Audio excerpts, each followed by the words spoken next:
Oke, selamat pagi. Assalamualaikum warahmatullahi wabarakatuh. Waalaikumsalam warahmatullahi wabarakatuh. Apa kabar kakak semua? Alhamdulillah baik Kak. Ya, hari ini kita akan lanjut untuk pertemuan tatap maya untuk kegiatan di tatap maya yang keempat atau ketiga untuk modul masih modul 1 terkait dengan student center learning atau pembelajaran yang berpusat pada peserta didik. Oke, sebelum kita mulai mungkin ada hal yang ingin dipertanyakan dulu terkait dengan kegiatan yang kemarin. Kak Asrul, tadi belum mulai nongol videonya, begitu mulai dimatiin videonya.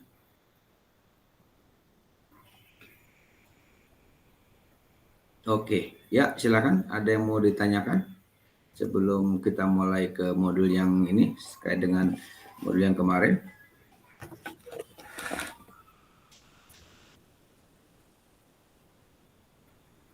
Ya, kalau nggak ada, kita bahas dulu terkait dengan tugas-tugas. Kakak-kakak pastiin lagi tugasnya, jangan salah tempat ya. Kalaupun sudah merasa ngupload, tapi kalau salah tempat tetap nggak dinilai. Artinya dicek lagi, misalnya tugas untuk 1.D.2 segala macam, tapi diuploadnya ke 1.C, artinya nggak nyambung antara permintaan tugas yang mana sama apa yang diupload. Jadi dicek kembali tugas apa yang diminta, kemudian apa yang diupload, pastikan yang diupload adalah yang benar. Takutnya bikin satu tugas tapi diupload ke semua modul gitu, jadi nggak nyambung. Jadi dipastikan lagi, dicek lagi, karena ada beberapa yang nggak tahu memang salah upload atau memang hanya punya satu file jadi diupload ke beberapa tempat gitu. Karena tugasnya sama. Jadi ada tugas refleksi yang satu, tugas refleksi yang pertama, jadi tugas yang pertama itu diupload ke 3 tempat. Artinya hanya satu tugas tapi di 3 tugas yang berbeda. Itu nanti tolong dicek lagi. Karena kalaupun sudah merasa ngupload, di situ sudah di tempat kakak sudah warnanya hijau karena sudah mengupload, tapi kalau memang salah tetap nilainya tetap masih 0. Jadi nanti dicek, tolong dicek kembali. Terus dicek juga untuk due date-nya sampai jam berapa dan kapannya, itu biar nanti di LMS-nya tidak berwarna kuning atau orange. Oke, itu saja untuk hari ini. Belum nambah, masih ada 5 lagi ya. Masih ada 4 lagi. 12 apa 11? 11 ya? 12 kan? 12 sama. Oke, jadi masih 4 orang lagi yang belum hadir. Oke, kita mulai untuk kegiatan pagi ini. Hari ini sebenarnya kita akan ada aktivitas role play terkait dengan student center learning, cuman itu nanti kita praktekkan saja ketika tatap muka, karena memang di situ adalah latihan menghitung denyut nadi tapi secara berpasangan gitu kan. Artinya kan kalau di Zoom ini kan bagaimana caranya berpasangan gitu kan, artinya kan nggak bisa. Jadi nanti saja di tatap muka kita praktekkan itu bagaimana cara tadi dengan melakukan aktivitas kegiatan sesuai dengan materinya. Izin share screen dulu.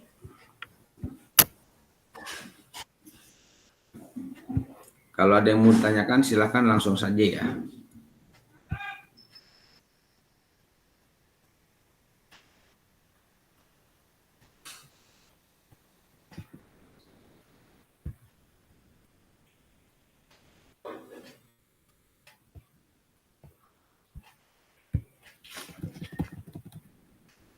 Oke, pembelajaran PJOK berpusat pada peserta didik. Student Center Learning.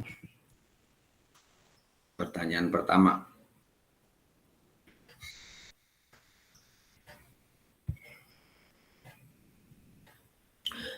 Bagaimana praktek pembelajaran PJOK yang berpusat pada peserta didik itu dan apa yang menandakannya?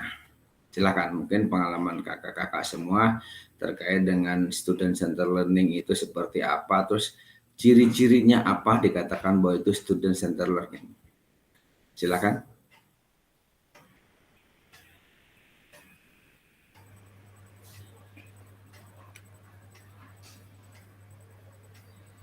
Izin Kak.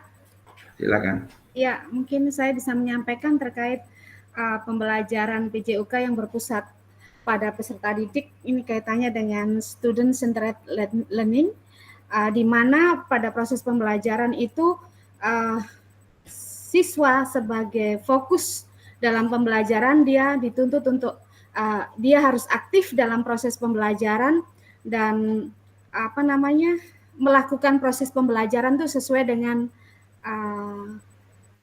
minatnya, sesuai dengan kemampuannya, sehingga lebih banyak siswa yang berperan di dalam proses pembelajaran. Oke, apa ciri-cirinya? Dikatakan itu student center learning. Oke, ada lagi? Silakan. Izin Kak. Silakan, Kak Santi. Iya, terima kasih Kak. Menurut saya pembelajaran DCT yang berpusat pada siswa dapat memilih sesuai dengan minat dan kemampuan dia, dengan kompetensi yang dia punya. Ciri-cirinya contohnya seperti sebuah pembelajaran renang yang akan kita lakukan, dia dapat memilih pemanasannya bentuk apa, kemudian tempat renangnya di mana, dan gaya apa yang akan mereka lakukan. Mungkin itu Kak, terima kasih. Oke, jadi peserta didik boleh memilih materinya sesuai kemampuannya. Jadi kalau sukanya renang, ya pengen renang, sukanya poli, boleh poli, sukanya sepak bola, pengen sepak bola, begitu. Oke, ada lagi silakan. Kabar. Kak Hardi. Kak Revino silakan. Kak, terima kasih dan teman-teman semua terkait mengenai bagaimana praktik pembelajaran PJK yang berpusat pada peserta didik. Artinya ini kan proses pembelajaran ini kalau semuanya berpulang pada kita guru, kalau kita menguasai perangkat pembelajaran, Kak, dalam satu sisi bukan siswanya yang memilih materinya, tapi kan kita memberikan kesempatan kepada peserta didik. Artinya pada saat setelah masuk pada pembelajaran inti, kita membagikan siswa dalam beberapa kelompok. Contoh kelompok 1, 2, 3, atau 4 lah, atau 4 kelompok di dalam satu kelas tersebut. Setelah kita membagikan siswa dalam beberapa kelompok, kita memberikan garis-garis besar terkait mengenai materi. Dan setelah itu mereka berproses di dalam kelompok, dan kemudian kita sebagai guru hanya fungsi kontrol, memberikan arahan, memberikan motivasi kepada mereka harus melakukan materi sesuai dengan petunjuk yang telah kita lakukan sebelum kita pembagian kelompok. Kita mengarahkan siswa, setelah itu kita mengumpulkan siswa mempresentasikan materi yang kita tadi sudah bahas terkait mengenai materi yang kita punya dalam kelompok. Siswa presentasi, dulu ada kelompok 1 presentasi, kemudian kelompok 2, kelompok 3, dan kelompok 4, dia saling menanggapi. Kelompok 2, 3, dan 4 itu menanggapi kelompok 1, kemudian kelompok 2 presentasi, dan seterusnya. Setelah itu kita sebagai guru hanya menyimpulkan materi tersebut dan melakukan membuat sebuah LKPD dan menutup proses pembelajaran. Dan itu menurut saya terkait mengenai proses pembelajaran yang terpusat kepada peserta didik, Kak, dan teman-teman. Terima kasih. Oke. Ya, masih ada silakan Kak Jerli. Ya Kak, terima kasih. Mungkin pembelajaran PJOK yang berpusat pada peserta didik itu proses pembelajaran yang kita melihat siswa, kita memfasilitasi siswa proses pembelajaran yang mengembangkan minat dan bakat sesuai dengan apa yang ada pada diri siswa masing-masing. Itu ditandakan dengan kita sebagai guru PJOK bukan lagi hanya berfokus pada kita yang memimpin proses pembelajaran, tapi pembelajaran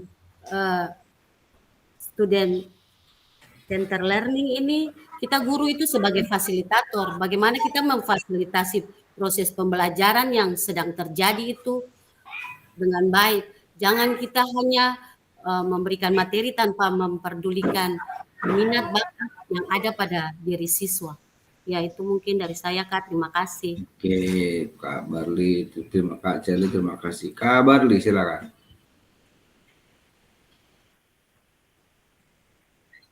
Iya, terima kasih Kak Fasil. Mungkin saya hanya menambahkan saja yang disampaikan oleh beberapa orang teman, terkhususnya kepada Kak Shirley.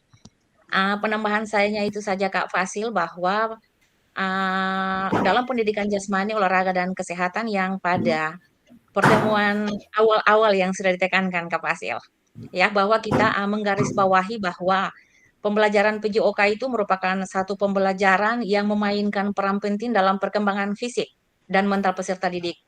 Tapi tidak hanya berfokus kepada itu teman-teman sekalian dan Kak Fasil, tetapi juga mengajarkan, poin terpenting itu adalah mengajarkan nilai-nilai kerjasama dan nilai disiplin seperti itu.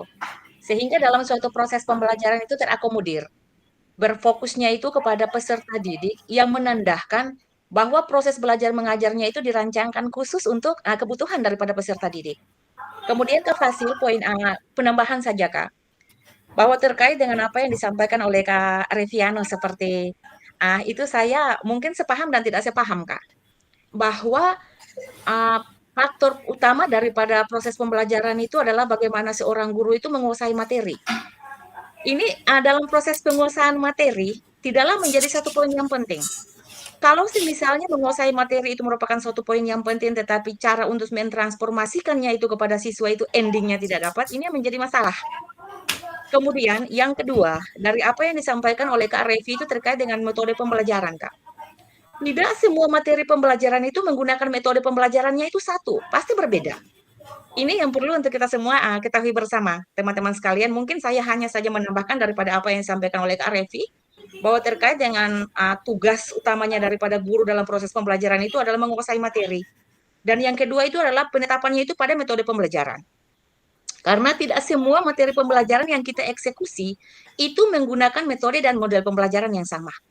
Mungkin seperti itu Kak Fasil, mohon izin Kak. Terima kasih. Oke, ya terima kasih Kak Bali. Ada lagi mungkin? Oke, ya. Masih ada? Silakan Kak Buci. Iya, Pak. Terima kasih Kak Fasil, teman-teman semua. Baik, terkait dengan bagaimana praktik pembelajaran PJOK yang berpusat pada peserta didik. Ini soal mindset kita sebagai guru. Kita tidak lagi menuntut, tapi kita melihat kebutuhan peserta didik itu dalam pembelajaran. Kita tidak menuntut bahwa metode ini harus fight, tapi memang betul apa kata Kabari, memang betul bahwa metode itu tidak satu, tapi memang kita harus mencoba untuk, karena kebutuhan kita belajar berpihak pada peserta didik, maka dibutuhkan kreativitas guru itu sendiri. Bagaimana dia mendesain, mengkolaborasi berbagai metode pembelajaran guna dan untuk pembelajaran yang berpusat pada peserta didik itu sendiri. Jadi bagaimana kita memfasilitasi, kita mengakomodir seluruh kebutuhan peserta didik dari cara belajar dia, kebutuhan belajar dia, itu yang mesti sebagai guru PJOK kita juga memperhatikan. Jadi tidak sekedar seperti Kak Fasil awal-awal bilang, janganlah kita komando terus gitu. Bahwa itu tidak berpusat pada peserta didik. Kalau ketika komando itu dijalankan, bukan pembelajaran yang kita laksanakan, tapi sesuatu yang boleh dikatakan kita memaksakan anak untuk mengikuti kemauan guru itu sendiri. Tetapi ketika bagaimana praktik pembelajaran PJOK yang berpusat pada peserta didik, kita mengetahui dan kita mampu memfasilitasi kebutuhan belajar anak itu seperti apa. Nah, itu yang bagi saya seperti itu Kak Fasil yang bisa saya jawab terkait dengan pertanyaan bagaimana praktik pembelajaran PJOK yang berpusat pada peserta. Oke, ya. Terima kasih.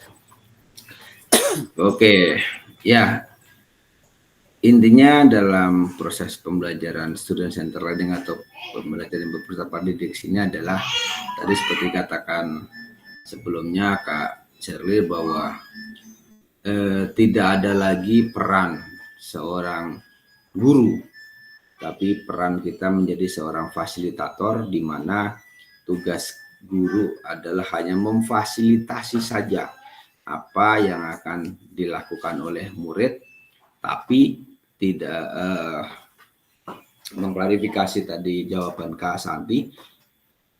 Student learning itu bukan semuanya diserahkan kepada murid, artinya tadi disampaikan yang mau renang gaya apa, milih, yang mau renang di mana, milih. Nanti kalau seperti laksanakan, gurunya bingung. Ada yang milih kolam renang sono, kolam renang sini, akhirnya gurunya bingung, mundar mandir. Begitu juga ketika harus satu gaya ini, gaya itu, akhirnya gurunya bingung. Bukan itu maksudnya. Artinya ketika memang student learning itu disampaikan bahwa satu tadi memfasilitasi pembelajaran materi itu yang memperhatikan kepada karakter, kemudian perkembangan, kemudian minat dan bakat peserta didiknya. Artinya tidak memberikan kebebasan peserta didik untuk memilih materi. Kalau seperti itu nanti bukan sekolah namanya. Karena yang pertama guru dituntut menyampaikan sebuah materi. Nah, sebuah materi itu dikemas bagaimana akan disampaikan kepada anak yang memiliki karakteristik segalanya atau hak bakatnya yang berbeda-beda, tinggal bagaimana nanti menyampaikannya, metode yang dipakainya, atau bagaimana nanti membelajarkan kepada si A, si B, si C yang mempunyai kondisi fisik yang berbeda, kemampuan kognitif yang berbeda, mungkin dari kondisi sikap atau minatnya yang berbeda-beda, dan jangan lupa harus mempertimbangkan perkembangan motorik si anaknya. Misalnya anak kakak-kakak ngajar kelas 1, 2, 3 dengan 4, 5, 6 itu harus berbeda cara ngajarnya, karena kelas 1, 2, 3 itu lebih dikatakan masih kepada bagaimana dia akan mengembangkan keterampilan motorik kasar mereka seperti lari, lempar, lompat. Jadi untuk anak-anak SD dan kelas bawah nggak usah berpikir bahwa harus materinya harus ini, harus itu, karena memang belum waktunya. Contoh misalnya begini, ketika kakak-kakak ngajar permainan dengan bola atau sebut saja permainan sepak bola, meskipun semua dimodifikasi, bolanya dimodifikasi, gawangnya dimodifikasi, lapangannya dimodifikasi, jumlah pemainnya dimodifikasi. Nah, ketika kakak-kakak, yuk anak-anak silakan bermain bola, dibagi 2 kelompok. Nah, itu mereka kadang-kadang belum paham gawangnya sendiri mah. Jadi pokoknya dapat bola dimasukin ke gawang gitu. Kadang-kadang gawangnya sendiri dimasukin, dia senang gitu kan. Nah, itu artinya mereka belum pada tahap bagaimana dia akan berpikir terkait dengan konsep, tapi bagaimana dia hanya akan berpikir tentang bagaimana dia bergerak, berlari, mengejar bola, dan menendang. Nah, itu namanya keterampilan motorik dan kemampuan dan perkembangan fisik jasmani. Jadi jangan marah-marah kalau ada anak kelas 1, 2, 3 SD main bola terus bolanya dipegang dibawa lari, ya nggak apa-apa, itu karena memang faktor usianya masih usia untuk belum paham terkait dengan konsep, masih bagaimana dia akan bergerak mengembangkan motoriknya itu. Kemudian ketika anak SMP kakak-kakak ngajar ya permainan sepak bola tapi dibawa lari, nah itu sudah ada waktunya, itu harus ditegur, nggak boleh, karena memang bukan seperti itu, karena mereka harus paham tentang konsep. Artinya bagaimana dia akan mengajarkan itu terkait dengan perkembangan fisik atau perkembangan jasmaninya. Nah, terkait dengan perkembangan yang lainnya, misalnya terkait dengan sikap. Nah, anak-anak SD kelas 1, 2, 3 dengan anak SMP juga harus berbeda-beda cara menanganinya, gitu kan. Artinya sudah bisa tadi sampaikan harus karakter. Nah, untuk karakter itu bisa ditekankan atau bisa dikembangkan atau bisa ditegaskan kepada anak yang usia-usia SMP. Nah, untuk SD jangan berkesimpulan bahwa oh ini harus karakternya bagus. belum waktunya di situ karena mereka belum paham, kadang-kadang belum ngerti mana yang baik dan mana yang salah karena memang mereka belum sampai ke tahap itu. Nah, terkait dengan karakter-karakter itu, jadi ada beberapa karakter yang harus dipertimbangkan, misalnya ada jasmaninya, sosialnya, emosionalnya, dan mentalnya. Itu yang harus dipertimbangkan ketika kakak-kakak akan mengajar dalam sebuah kelas. Anak usia berapa ini, karakteristiknya seperti apa, kemudian anak kelas ini karakteristik sosialnya seperti apa, karakteristik emosional seperti apa, dan karakteristik mental seperti apa. Nah, itu harus dipahami. Jadi ketika mau tadi seperti misalnya Kak Reflino, oh anak-anak dikata bikin kelompok, kemudian dikasih kartu tugas. Nah, untuk anak-anak SD mungkin bikin kelompok saja susah. Karena secara karakteristik sosial, dia nggak mau bergabung, nggak mau kelompok kalau tidak dengan teman dekatnya, misalnya seperti itu. Karena dia hanya mau dengan teman dekatnya.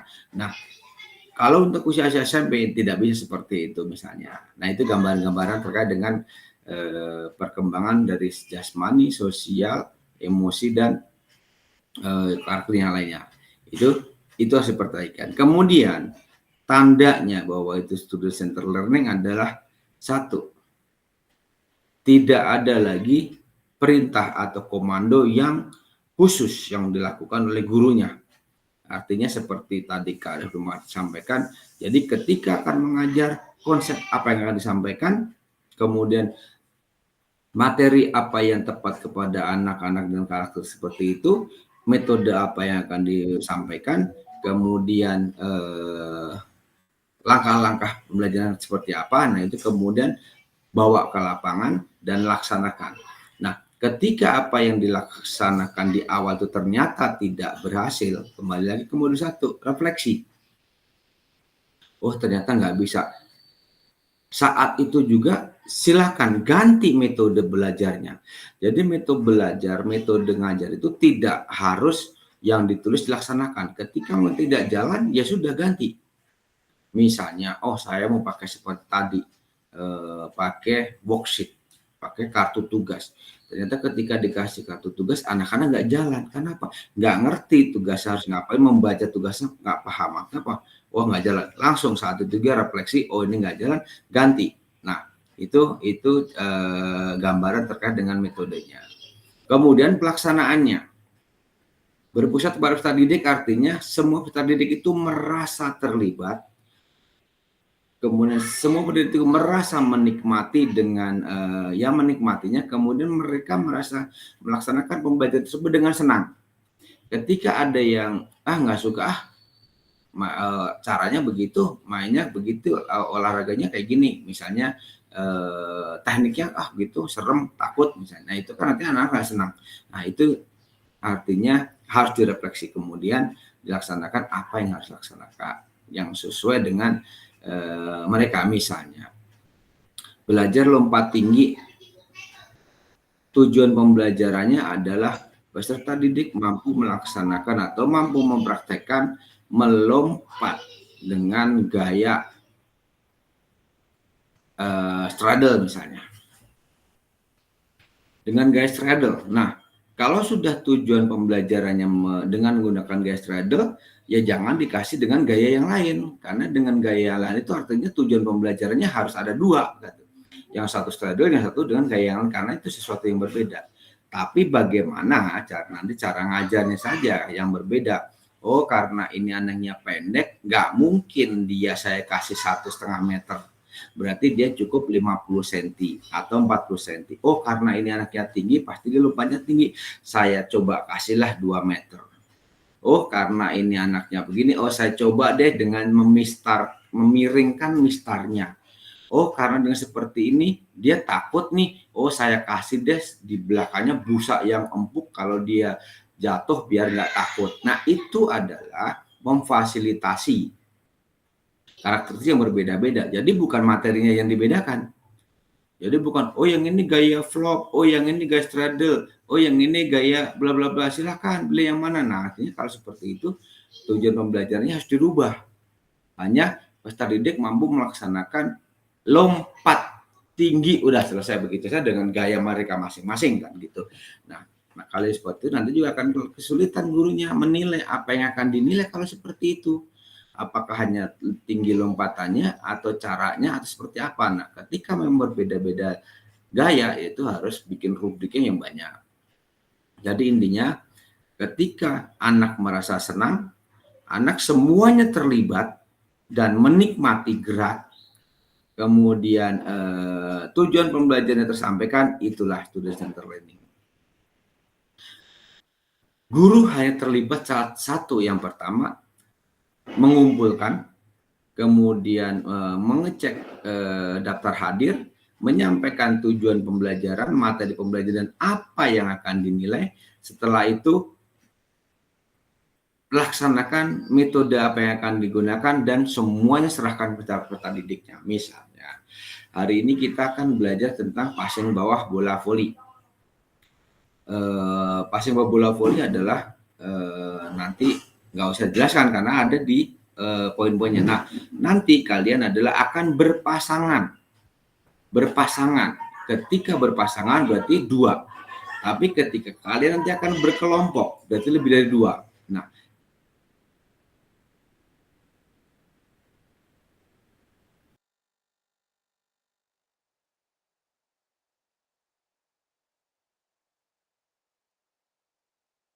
ketika kalian berpasang satu kan kartu tugas.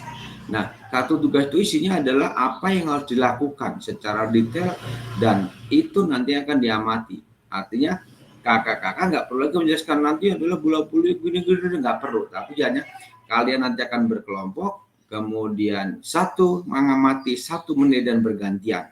Setelah itu nanti Bapak akan mengumpulkan kalian lagi. Oke, siap? Ya, kita pemanasan dulu, kemudian yuk kita start. Setelah itu silakan berkelompok. Sudah, gurunya ngapain? Boleh ngopi, Pak. Boleh ngopi, Kak. Tapi ngopinya jangan di kantin.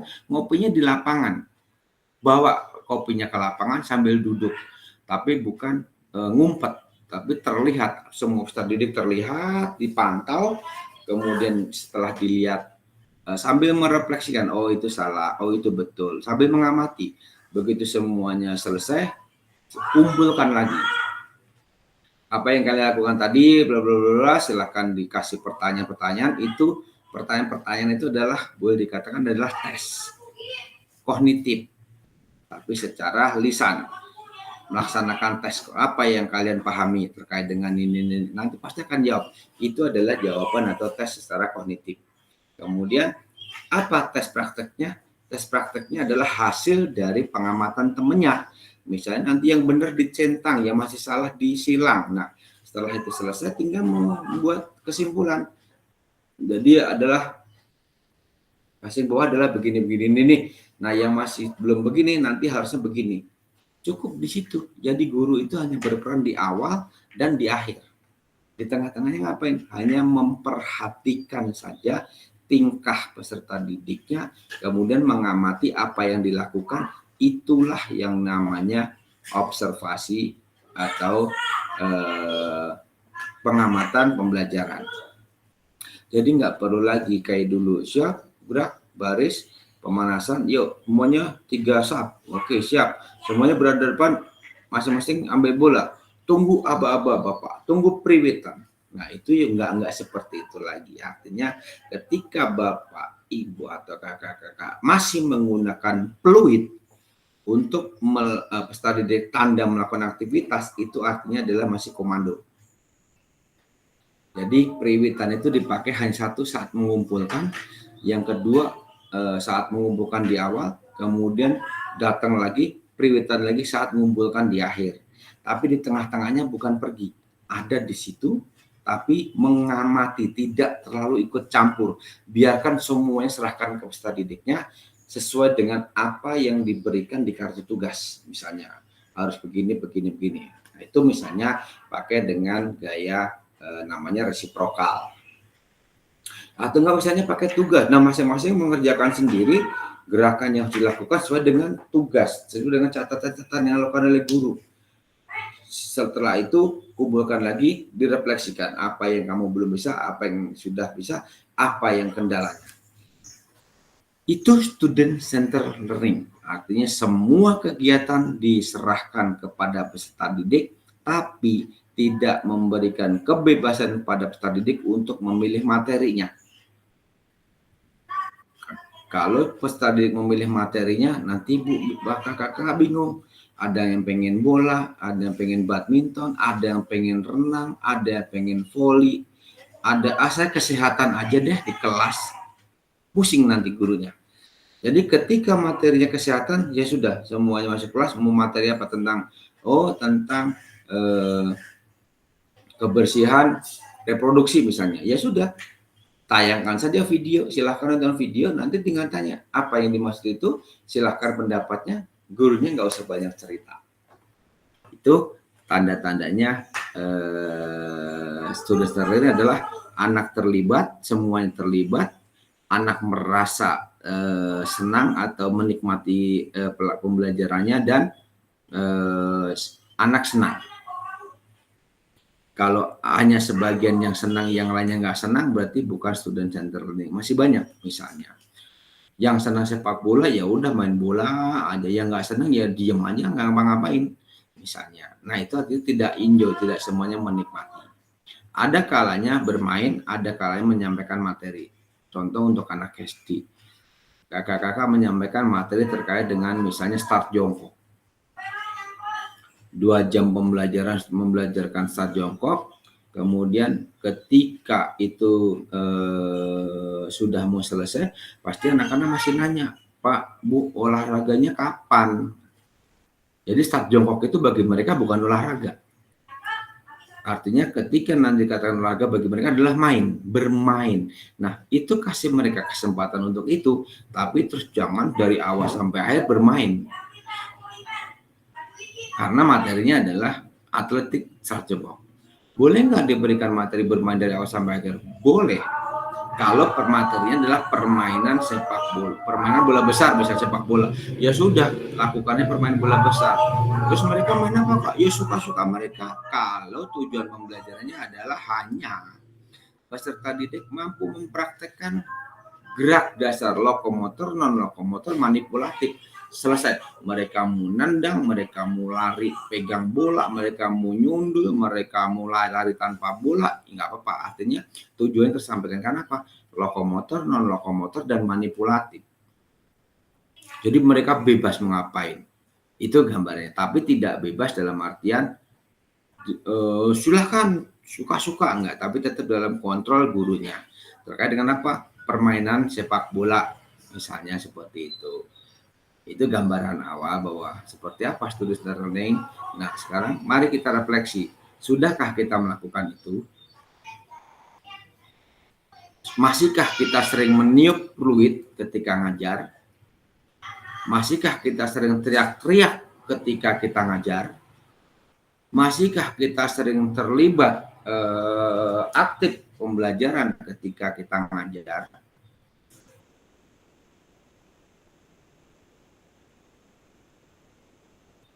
Atau masihkah kita sering berkomunikasi dengan peserta didik atau ngerecokin saat mereka melaksanakan saat belajar? Kalau itu masih kakak lakukan, arti itu masih teacher center untuk melaksanakan aktivitas yang berhubungan dengan materi. Mereka enjoy, senang, dan terlibat. Kemudian gurunya hanya merefleksikan saja di akhir. Kemudian di tengah-tengah ngapain? Gurunya mengamati untuk apa? Untuk menilainya. Jadi namanya sekarang di kurikulum terbaru adalah PBA. Penilaian berbasis aktivitas. Perform based assessment. Artinya mereka melakukan kegiatan, gurunya ngamatin terus nilai. Bukan dinilai di akhir. Kalau dinilai di akhir itu namanya sumatif. Jadi sekarang yang penting adalah tes formatif. Tes di mana saat proses pembelajaran berlangsung gurunya menilai. Lihat, oh anak itu sudah sesuai dengan apa yang dimaksud di catatan. Oh itu yang belum, ini yang udah. Nah yang sudah itu berarti sudah kompeten. Nah, yang belum itu sampai di mana belumnya. Kalau misalnya masih belum menguasai sama sekali, dikasihkan lagi refleksi, dikasihkan lagi follow up lagi, kemudian ini loh kamu coba gini-gini, di drill terus sampai dia memahami apa yang dimaksud. Itu tanda-tanda atau bagaimana student center learning. Silakan, ada yang mau ditanyakan?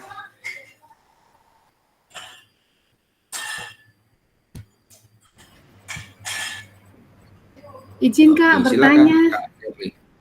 Silakan. Ya, ya Kak. Tadi saya mendengar penyampaian dari Kak Hardi bahwa terkait dengan proses pembelajaran yang berpusat pada peserta didik ini akan tergantung pada karakteristik yang dimiliki oleh peserta didik, baik itu karakteristik jasmani, sosial, emosional, ataupun mentalnya. Nah, yang saya ingin tanyakan Kakak dalam merancang pembelajaran kita, berarti pertimbangan karakteristik anak-anak yang beragam ini tentunya menjadi fokus. Berarti di dalam merancang pembelajaran itu yang seperti tadi disampaikan bahwa dalam proses pembelajaran kita misalnya mengajar dicontohkan bola voli. Cara ya ini berkaitan dengan pemilihan metode yang tepat. Berarti bukan semua anak-anak diberikan keleluasaan, tapi dalam artian pembelajaran itu tetap kita rancang, hanya metodenya, pemilihan metodenya ini yang harus benar-benar menjadi pertimbangan berdasarkan karakteristik masing-masing peserta didik. Begitu ya Kak, kalau saya tidak salah tangkap. Jadi ini fokusnya pada pemilihan metode yang tepat, tapi rancangannya tetap satu, bahwa misalkan tujuan kita mau ngajarin anak-anak bisa untuk melakukan passing bawah dengan baik dan benar. Berarti semuanya belajar passing bawah dengan baik dan benar, disesuaikan dengan perkembangan karakteristik masing-masing peserta didik, namun pemilihan metodenya itu harus betul-betul match dengan anak-anak punya keragaman karakteristik itu. Begitu ya Kak kira-kira? Betul. Nah, seperti itu. Jadi sebelum menyusun proses pembelajaran, dilihat dulu karakteristiknya. Oh, ini anak kita, saya akan ngajarin tentang bola voli. Kayaknya anak-anak saya semuanya takut dengan bola voli yang sesungguhnya. Nah, itu harus dipikirkan sebelumnya. Bagaimana untuk pembelajaran supaya anak-anak nanti menikmati gerakannya, anak-anak semuanya mau terlibat, dan anak-anak senang melaksanakannya. Apa yang harus dilakukan oleh gurunya? Oh, saya akan modifikasi bolanya. Oh, saya akan bikin metode pelajaran yang berkelompok. Oh, saya akan bikin berpasangan. Oh, saya akan bikin seperti ini. Karena mereka seperti ini mereka senangnya berkelompok. Ya nggak apa-apa. Semua materi dibikin kelompok sih nggak masalah. Yang penting apa yang akan disampaikan, tujuan pembelajaran tersampaikan, dan semua tadi menikmati, senang, dan terlibat. Ketika ada 5 orang yang nggak terlibat, artinya itu sudah bukan student center. Karena ada anak yang tidak terlibat atau ada anak yang tidak menikmati. Karena apa? Gurunya memaksakan. Pokoknya sekarang harus pakai gaya ini. Yang nggak suka, ya udah nggak usah ikut misalnya. Ini kalian SMP, masa iya takut dengan bola voli yang sesungguhnya? Nah, anak-anak perempuan mungkin masih takut, iya. Tadi kalau dipaksakan, mereka pasti akan mundur. Dan mereka akan tidak terlibat karena mereka tidak menikmati. Karena apa? Mereka secara perkembangan emosinya mereka akan berontak. Saya takut. Artinya Pak, tidak terlaksana dan tidak menikmati. Begitu kata gambarannya. Jadi sebelum mengajar, apa yang akan disampaikan materinya, lihat dulu. Mungkin pengalaman sebelumnya dijadikan bahan refleksi. Atau melihat karakter peserta didiknya. Oh, anak-anak saya kan dari 30 orang, 5 orangnya adalah ABK. Artinya mereka cacat yang tidak punya tangan misalnya. Tangannya hanya sebelah misalnya. Kemudian untuk materi bola voli, apa ya yang cocok? Nah, itu kan harus dipertimbangkan. Jangan ada 5 orang anak nggak punya tangan, tapi Kak Tari mau menyampaikan materi passing bawah atau passing atas, ya artinya mereka nggak bisa melaksanakan itu. Gambarnya seperti itu. Artinya Oh, berarti kalau anak-anak 5 orang nggak punya tangan, berarti saya nggak bisa nih menyampaikan materi bola besarnya bola voli. Oh, bola besarnya saya mau bola sepak sajalah gitu. Begitu sebaliknya, loh ada 5 pakai kursi roda. Oh, berarti akan sepak bola tapi bukan menendang. Oh, lemparan ke dalam saja. Oh, materinya menyundul saja. Kan begitu.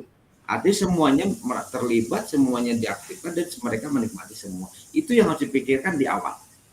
Gambarnya begitu, Kak Tari. Silakan Kak Cherly. Ya Kak, terima kasih. Mungkin yang ingin saya tanyakan di sini, mungkin dalam proses pembelajaran PJOK, kita sebagai guru, kita sudah mendesain proses pembelajaran seperti apa yang nanti kita akan berikan bagi peserta didik. Jadi sekarang waktu dalam pelaksanaan pembelajaran, tadi seperti yang Kakak katakan bahwa anak-anak bermain permainan bola besar, sepak bola. Jadi ada anak yang senang, ada anak yang tidak senang, tidak suka misalnya. Jadi sekarang dalam proses penilaian itu seperti yang tadi Kakak bisa jelaskan untuk Kak Tari bahwa ada anak yang cacat, ada anak. Dalam proses penilaian ini kita mau, misalnya anak yang sudah bisa melakukan, kita bisa menilai langsung dalam proses itu. Tapi di saat anak yang tidak bisa melakukan gerakan itu, bagaimana kita sebagai guru PJOK kita langsung memberikan nilai seperti itu.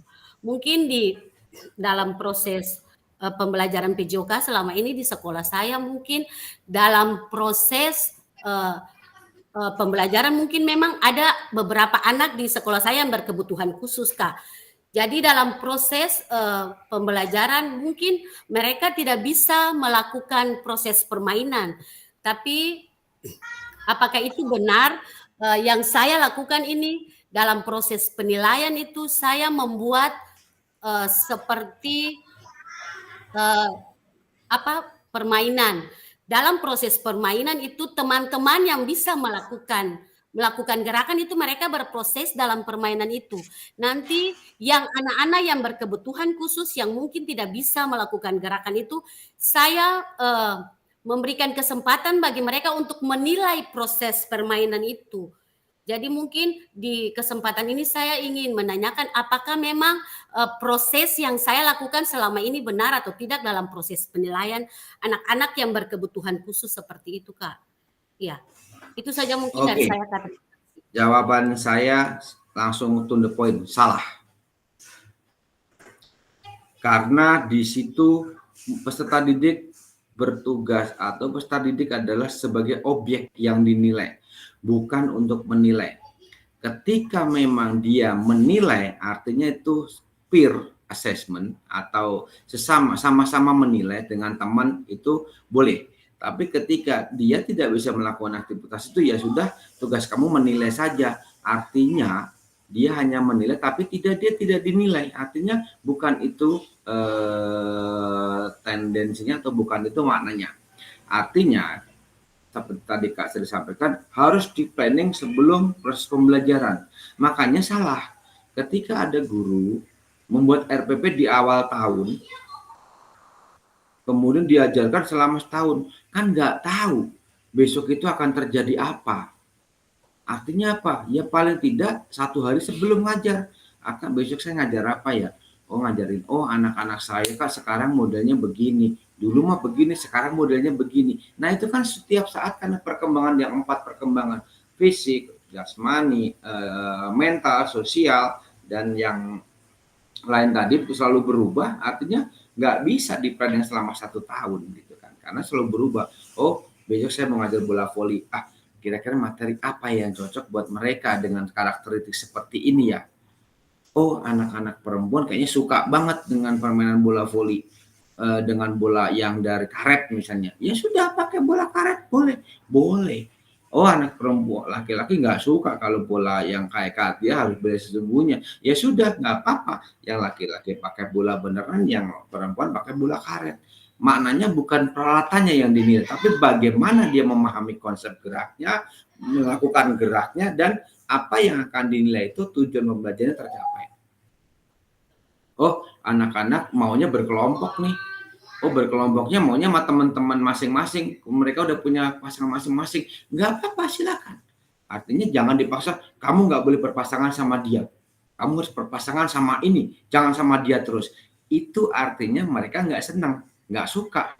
Akhirnya apa? Mereka melaksanakannya juga dengan tidak senang gitu loh. Itu yang harus dipertimbangkan. Nah, ketika ada anak yang tidak bisa dinilai, nah itu harus diplan dari awal.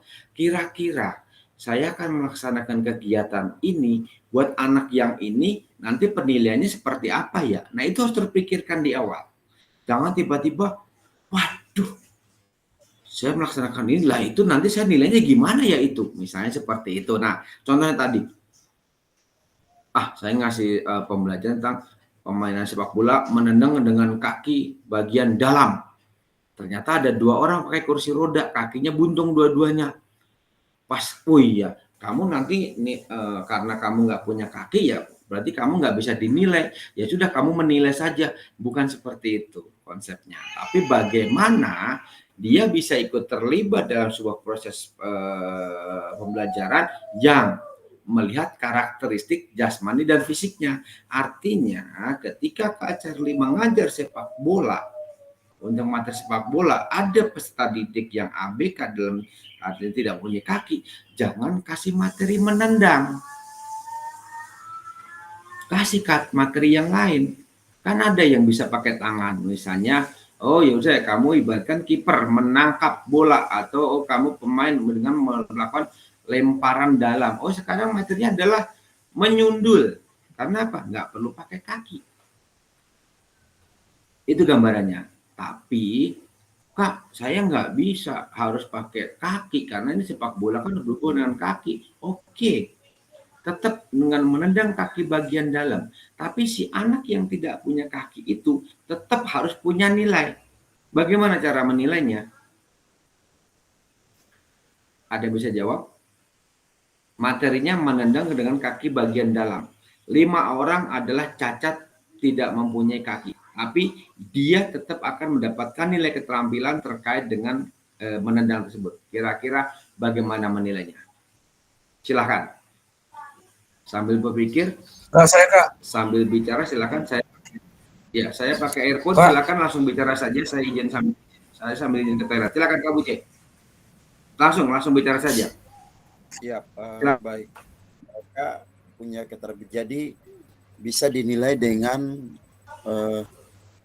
keterampilan, misalnya mereka mendesain melalui video atau ini. Jadi keterampilannya itu diukur secara bisa secara pengetahuan terkait dengan keterampilan yang mereka. Jadi bagaimana cara melakukan, mereka akan membawanya dalam video. Mereka mendesain video pembelajaran atau semacam presentasi gambar dalam bentuk komik. Jadi ini hal-hal ini bisa dipakai untuk kita menilai tampilan mereka. Kan tidak mungkin kita suruh mereka menendang gitu, karena sepak bola. Jadi bagaimana cara kita melakukannya ya, paling tidak mereka sudah bisa melihat dan mereka mampu untuk bukan menjelaskan saja, tapi secara ini bisa terpikirnya secara kognisi, tapi mereka mampu untuk mentranslate dalam bentuk sebuah komik atau sebuah video bergambar bagaimana menendang bola dengan baik. Itu mungkin cara-cara menilai mereka. Kan tidak mungkin kita suruh mereka menendang. Dan mohon maaf, mungkin ini baru bagi kita hari ini ya. Saya bersyukur Kak, kita berdiskusi sesama guru PJOK dan difasilitasi. Ini hal-hal yang memang mungkin kita akan berdiskusi, dan ini saya mencoba menjawab. Jadi jawaban saya mungkin mereka akan diberikan tugas, mereka menjawab dengan dalam bentuk perlakuan khusus. Mereka disuruh buat semacam presentasi yang tadi saya sampaikan. Mungkin itu bisa menggambarkan kemampuan keterampilan mereka dalam menendang. Jadi secara teoritis mereka mampu tidak, dan menggambarkan dalam bentuk gambar posisinya seperti apa. Mungkin itu seperti itu Pak. Oke. Bedakan lagi nanti antara nilai keterampilan dengan nilai pengetahuan. Harus dipahami juga. Jadi ingat, kakak-kakak kan harusnya paham. Menilai keterampilan, menilai sikap, menilai pengetahuan itu ada beberapa cara. Contoh, Ada yang tahu menilai sikap dengan berapa macam cara menilai sikap? Ada berapa cara menilainya?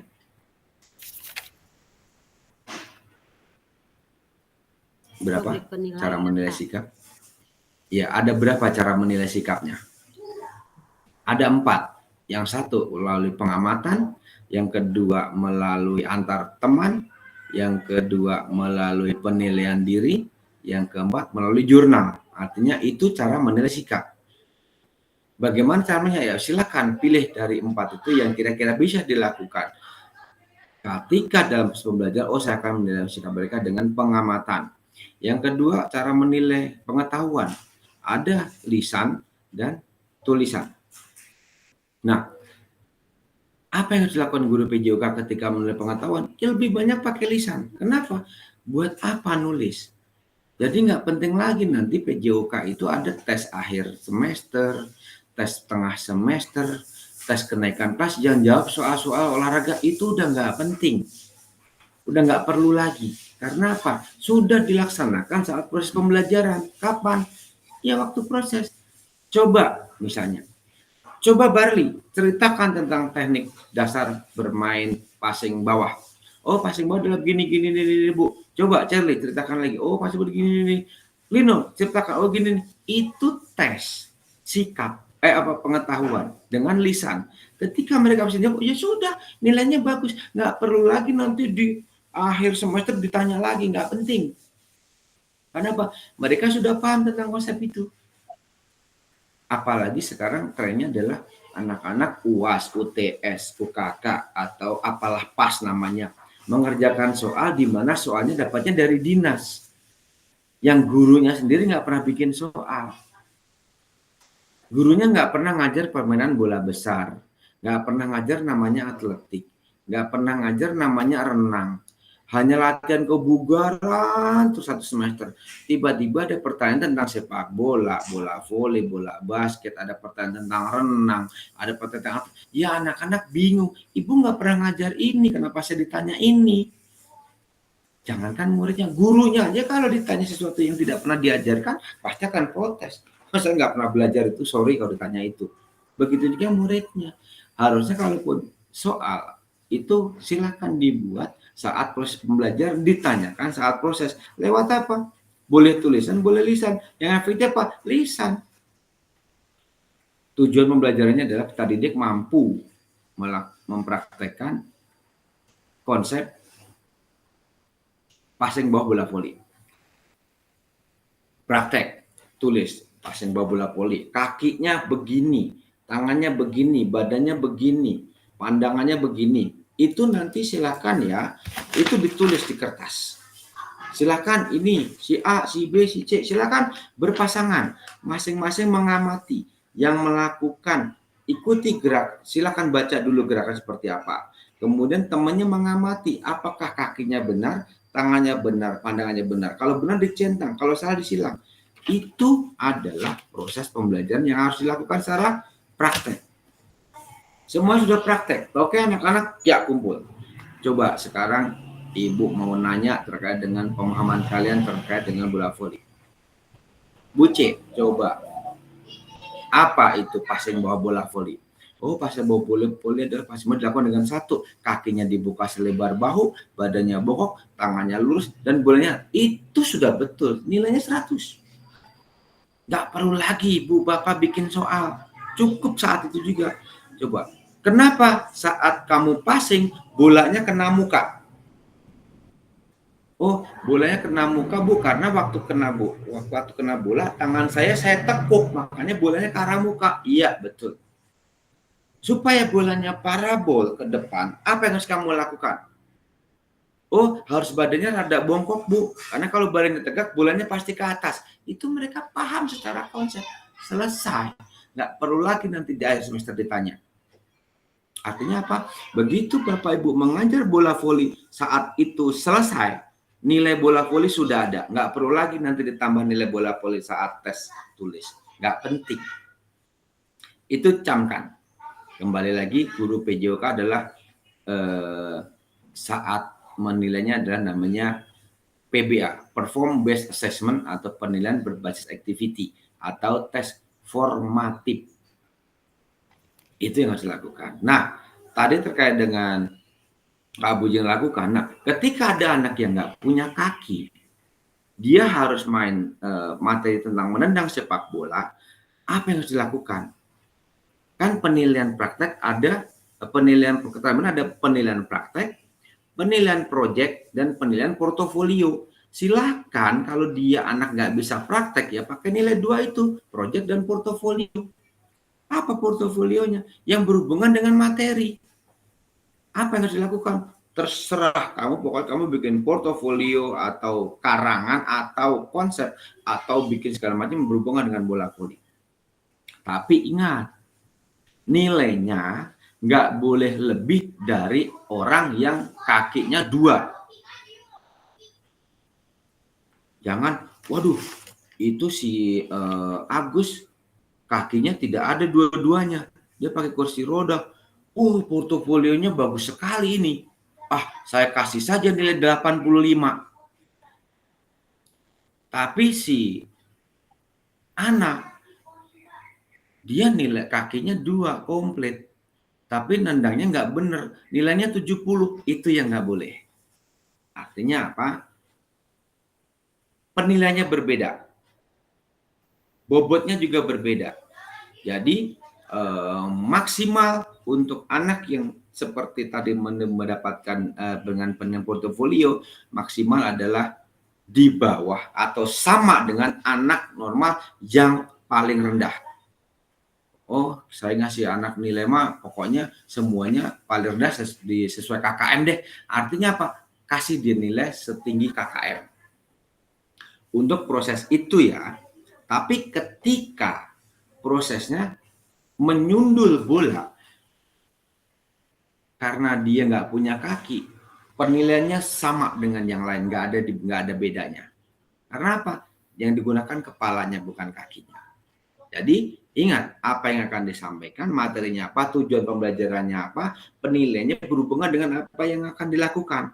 Jangan menendang bola dengan kaki bagian dalam karena ada 2 anak yang nggak punya kaki. Yaudah kalau kamu nggak punya kaki, kamu itu aja deh bermainnya ini aja atau nggak ngamatin teman-temanmu aja. Kira-kira siapa yang bagus nanti, siapa tahu akan jadi pemain. Bukan seperti itu. Artinya mereka tidak terlibat, bukan student center lagi.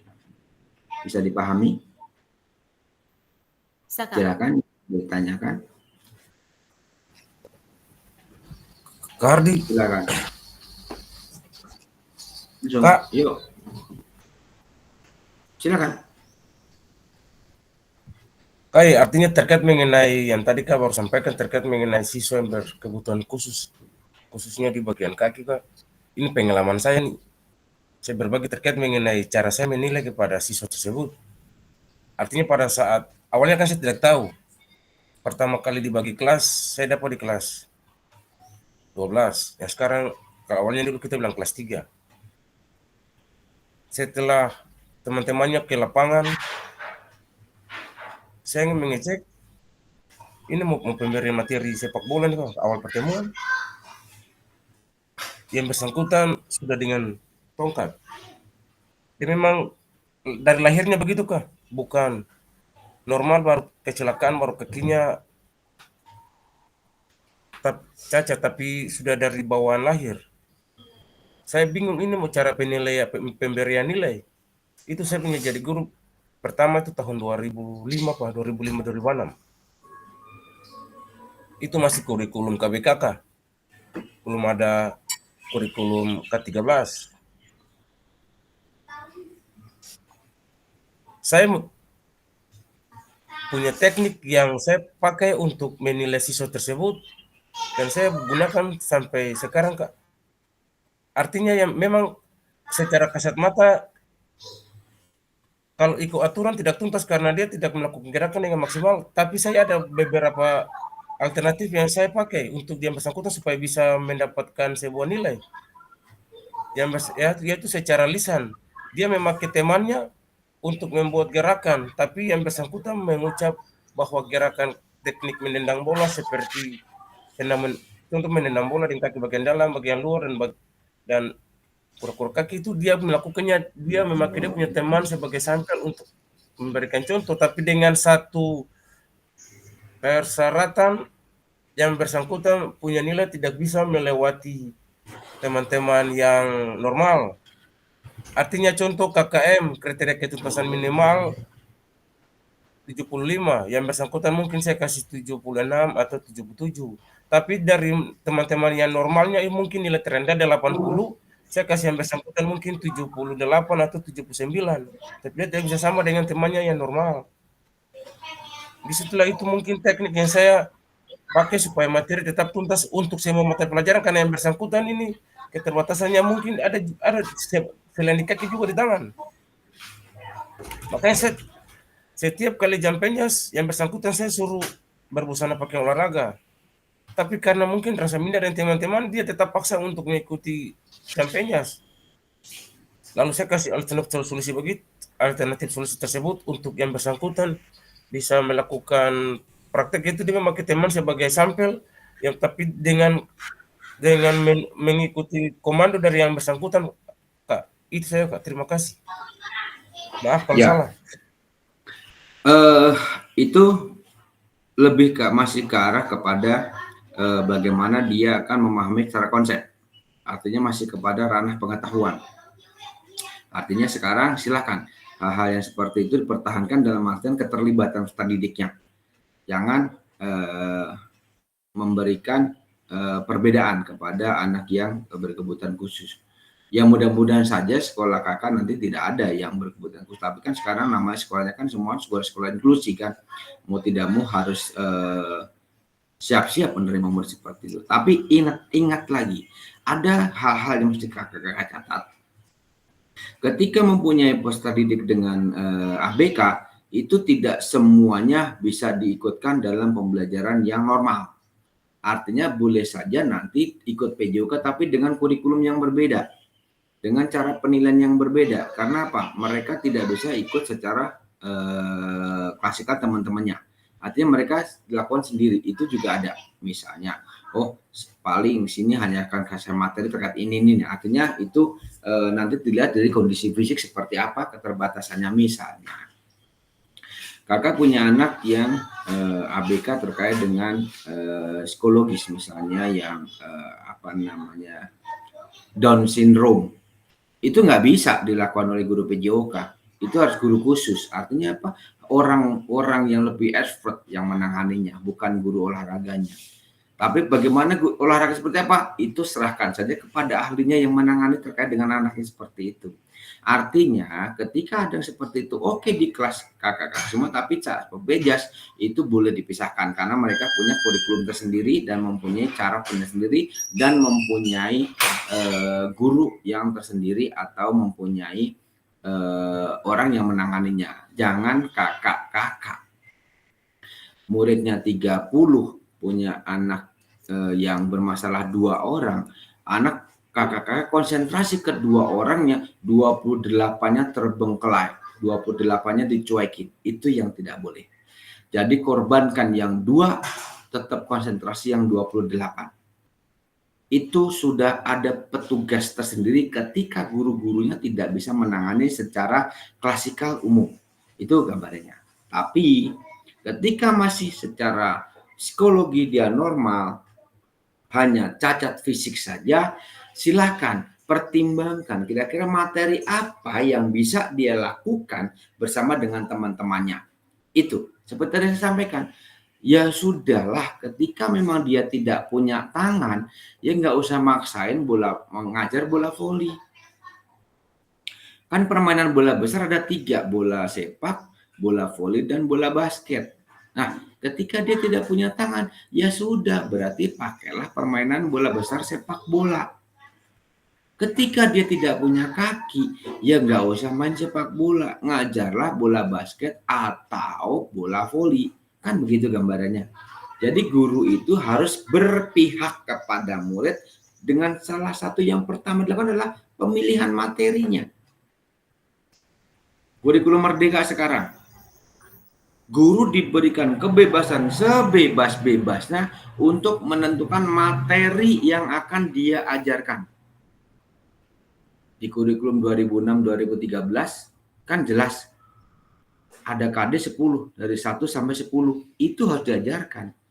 KD 1 permainan bola besar, KD 2 permainan bola kecil, KD 3 permainan olahraga.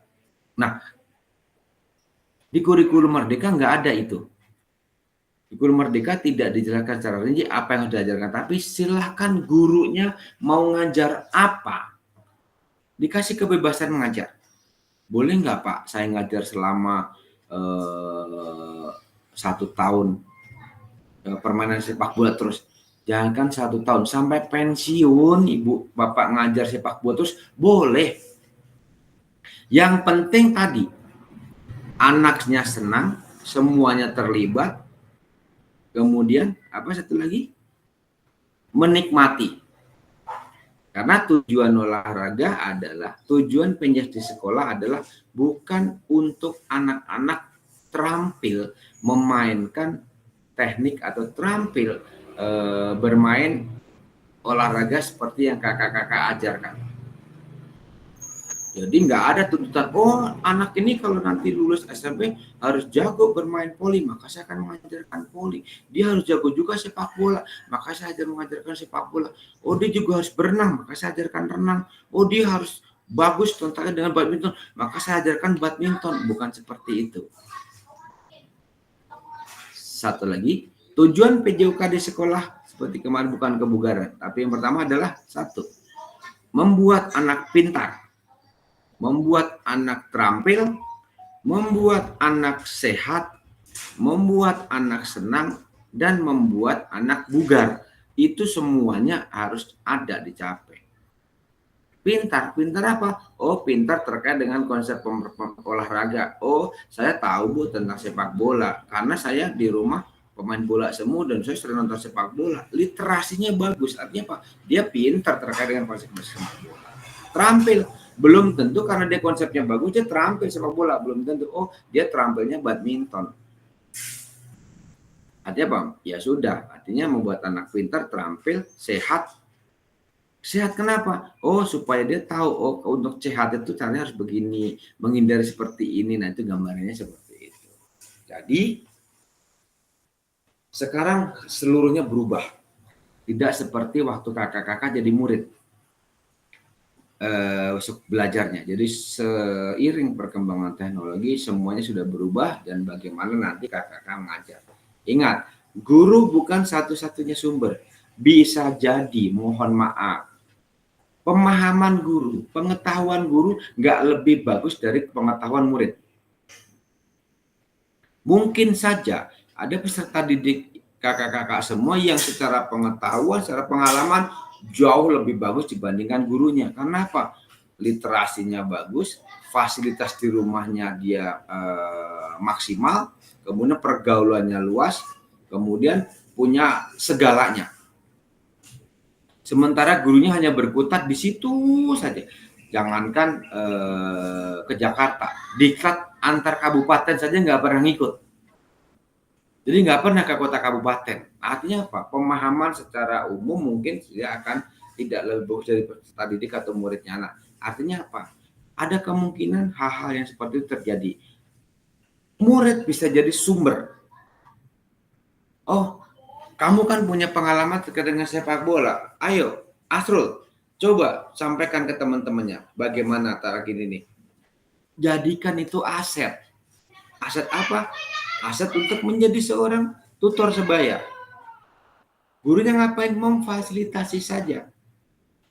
Coba ke teman-temanmu ceritakan bagaimana cara itu yang betul. Itu adalah kalau guru mau diskusikan namanya berbagi praktek baik. Itu boleh. Jadi jangan gengsi kalau muridnya lebih pintar, akuin saja, nggak usah malu-malu. Tapi jangan terus, oh iya ya kamu lebih pintar dari bapak, dari ibu. Maaf ya, bapak ketinggalan. Nggak boleh begitu juga. Artinya tetap berwibawa, tapi manfaatkan itu aset yang berguna. Yuk coba kamu kan atlet sepak bola nih. Yuk kita bermain sepak bola. Ayo ajarin teman-temanmu. Gurunya cuma begitu saja, selesai. Materinya sekarang terkait dengan lemparan ke dalam. Yuk, ajarin teman-teman kamu bagaimana cara melempar ke dalam yang benar. Itu tutor sebaya namanya. Boleh dilakukan seperti itu. Oh, ada atlet terkait dengan badminton. Yuk, kita sekarang pemain bola kecil, badminton. Besok semuanya bawa raket yang punya. Yang nggak punya ya nanti gantian. Coba, Bu C, kamu bagaimana? Ajarkan coba teman-teman. Kasih contoh teman-teman kamu. Bagaimana servis yang benar, bagaimana mukul yang betul. Coba. Karena dia adalah seorang atlet. Pasti semuanya tahu. Itu aset yang harus dimanfaatkan. Namanya aset apa? Masih ingat? Kalian seperti itu aset apa namanya?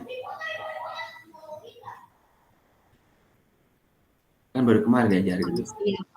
Manusia, Pak. Manusia, Kak. Iya. Iya, Kakak. Tidak harus guru, tidak harus orang tua, murid itu juga aset. Murid Iya, itu bisa tadi. jadi sebagai narasumber, jadi bukan harus guru.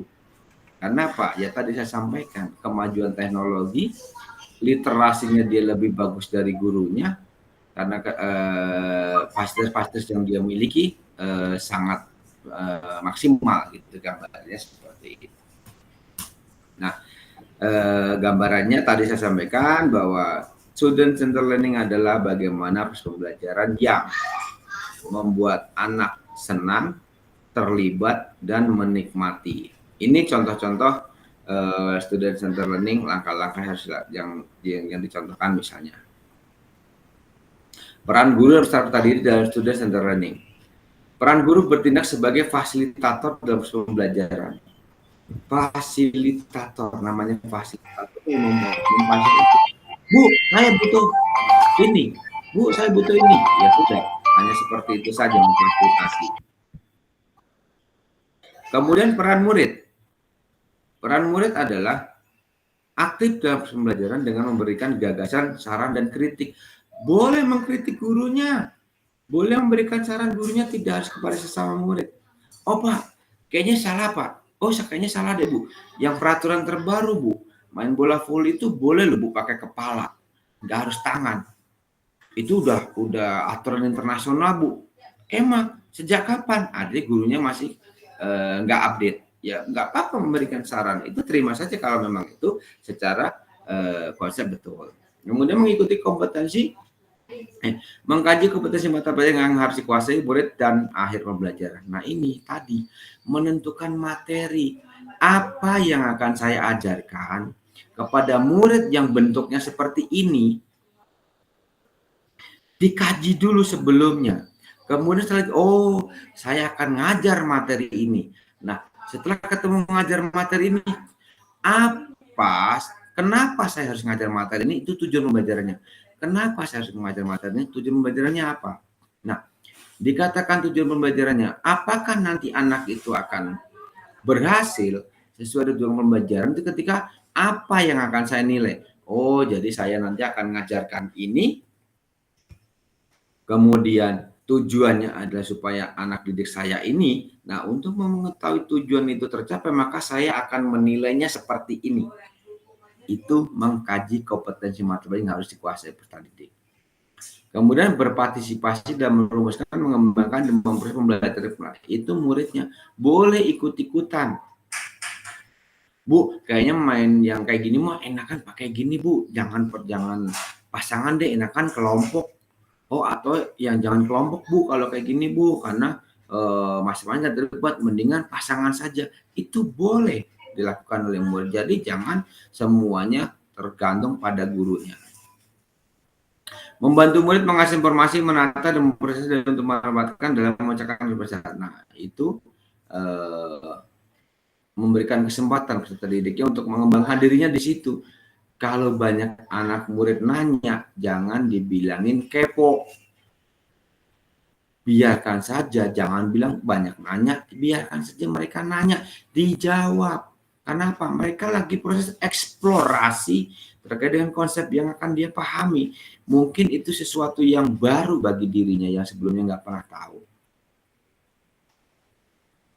Itu. Kemudian mengidentifikasi dan menentukan pola penilaian hasil pelajaran murid yang direlevan dengan kompetensi yang akan diukur. Nah, apa yang akan saya nilai untuk mengetahui kompetensi yang akan diukur? Oh, tujuan pembelajarannya adalah anak mampu melakukan lompat jauh dengan jauh. Artinya kalau anak mampu melakukan lompat jauh gaya melakukan lompat jauh dengan jauh, artinya apa yang akan diukur? Oh, yang akan diukur adalah jauhnya lompatan.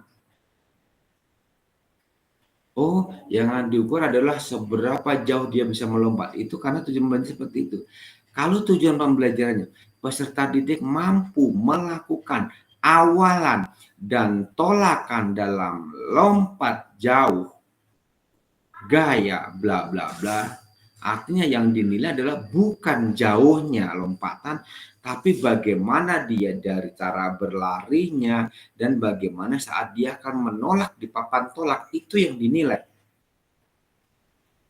Jadi kalau mau menilai anak-anak bagaimana cara melompat, artinya gurunya adalah ada di tengah-tengah lintasan antara babak lompat dengan lintasan start larinya. Karena yang akan dilihat adalah bagaimana dia melakukan awalannya atau cara melakukan lompatannya. Tapi ketika yang dinilai adalah jauhnya lompatan, ya gurunya bawa meteran. Karena akan diukur adalah jauhnya. Nggak peduli dia larinya mundur, dia larinya miring, dia larinya lompat-lompat, nggak peduli. Karena apa? Yang dinilai adalah jauhnya lompatan. Begitu juga sebaliknya. Yang akan dinilai adalah bagaimana peserta didik mampu melakukan awalan lompat jauh dengan benar. Artinya larinya harus dinilai, cara berlarinya dinilai, dan saat menolak itu dinilai. Nggak peduli dia bisa lompat 15 meter, nggak usah diukur karena bukan itu yang dinilai. Biarkan saja mereka lompatannya 2 meter karena yang dinilai bukan hasil lompatannya, tapi bagaimana caranya dia melompat. Itu yang harus kakak pahami. Jadi apa yang dinilai adalah bagaimana tergantung nanti menilainya. Oke. Itu yang harus dilakukan oleh guru sekarang. Kemudian dalam student center learning, guru akan berperan sebagai fasilitator dalam proses belajar. Peserta didik akan dilatih untuk memiliki tanggung jawab atas kegiatan berjalannya dengan panduan guru sebagai peserta agar materi kegiatan dan pengukuran belajar masih dalam koridor capaian pembelajaran diharapkan. Anak-anak, ini langkah-langkah yang harus kalian lakukan poin per poin. Kalau sudah bisa melakukan, centang. Kalau belum, disilang. Artinya, yuk silahkan lakukan. Berikan mereka tanggung jawab. Lakukan. Kemudian nanti setelah selesai, gurunya nggak perlu nilai lagi. Apa yang dinilai? Ini nilai ini. Oh, dari 10 instrumen, si Charlie itu hanya bisa 5. Artinya nilainya ya hanya separuh. Oh, dari 10 poin, oh si Susan itu hanya salah 1, artinya nilainya 9. Itu nilai, jadi gurunya nggak perlu nilai lagi. Percaya saja sama muridnya. Pak, itu kan nanti bisa subjektif, betul.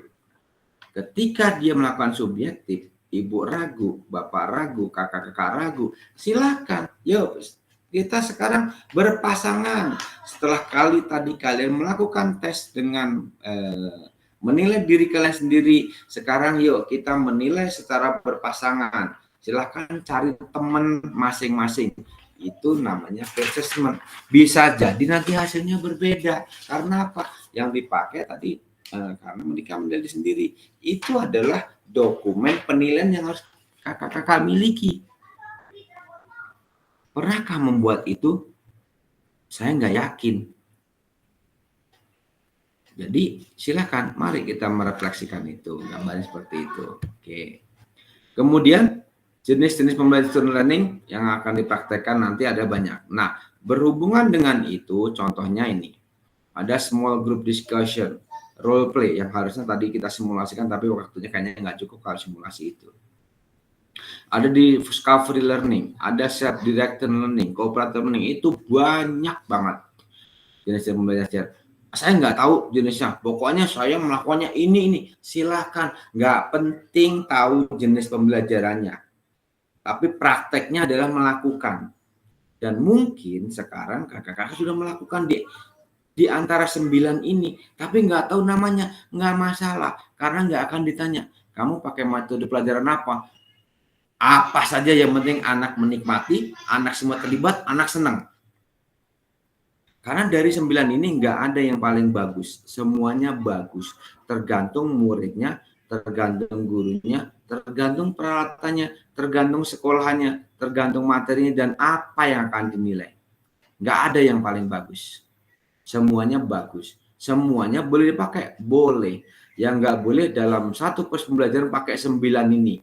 Ini perlu waktu sehari kalau mengajar pakai ini semua.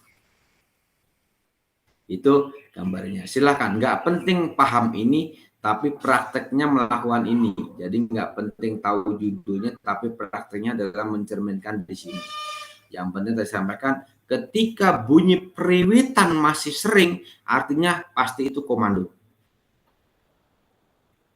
Pak, saya udah nggak ngajar, nggak pakai periwitan lagi sekarang, Pak. Tapi ketika nggak pakai periwitan, tapi sebentar kumpul. Sebentar kumpul. Sama saja, itu juga komando namanya. Artinya, biarkan mereka mengeksplor pemahaman mereka terkait materi sampai selesai. Guru mengamati, di akhir pembelajaran memberikan refleksi, penguatan, dan apa tindak lanjutnya. Begitu gambarannya. Kemudian, nah, ini harus tahu yang tadi saya sampaikan, ada karakter jasmani, sosial, emosional, dan mental. Ini harus dipahami. Oh, anak SD itu lebih kemana jasmaninya? Oh, dia hanya masih dalam perkembangan taraf motoriknya. Biarkan saja dia mau ngapain saja, yang penting dia aktif bergerak. Pakai bola, biarin saja bolanya mau dibawa lari, bolanya mau ditendang, bolanya mau dimasukin gawangnya sendiri, biarkan saja karena masih aktivitasnya adalah perkembangan motoriknya dan belajarnya adalah masih dalam ranah pola gerak dasar, lokomotor, non lokomotor, manipulatif. Oh, anak SMA, oh anak SMP, ya jasmani udah bagus, ya jangan diberikan kebebasan, silakan terserah kalian, ini sepak bola terserah mau diapain, nggak bisa seperti itu. Artinya Pak, berbeda konsep dan perlakuannya terkait dengan karakteristik sesuai dengan usia baik SD, SMA, PAUD atau SMP. Itu gambarannya. Jadi tadi sudah sampaikan. Oke, next.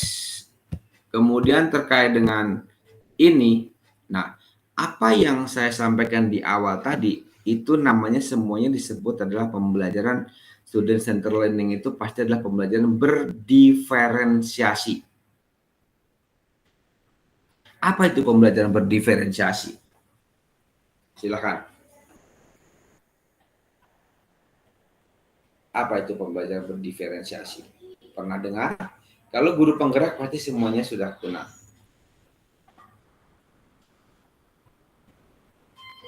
Oke, pembelajaran berdiferensiasi adalah pembelajaran yang memfasilitasi minat, bakat, kemampuan, kondisi, karakter peserta didik. Itu apa beda dengan student center learning? Gak ada bedanya, hampir sama. Ketika ibu, kakak membelajarkan student center learning, pasti pembelajaran itu berdiferensiasi. Ketika ibu membelajarkan pembelajaran berdiferensiasi, pasti itu adalah student center learning. Nggak ada pembelajaran berdiferensiasi teacher center, nggak ada. Semuanya adalah student center. Pembedanya kalau pembelajaran berdiferensiasi adalah proses pembelajaran untuk menyesuaikan pelajaran kelas untuk memenuhi kebutuhan belajar murid sesuai dengan karakteristiknya tadi. Nah, artinya adalah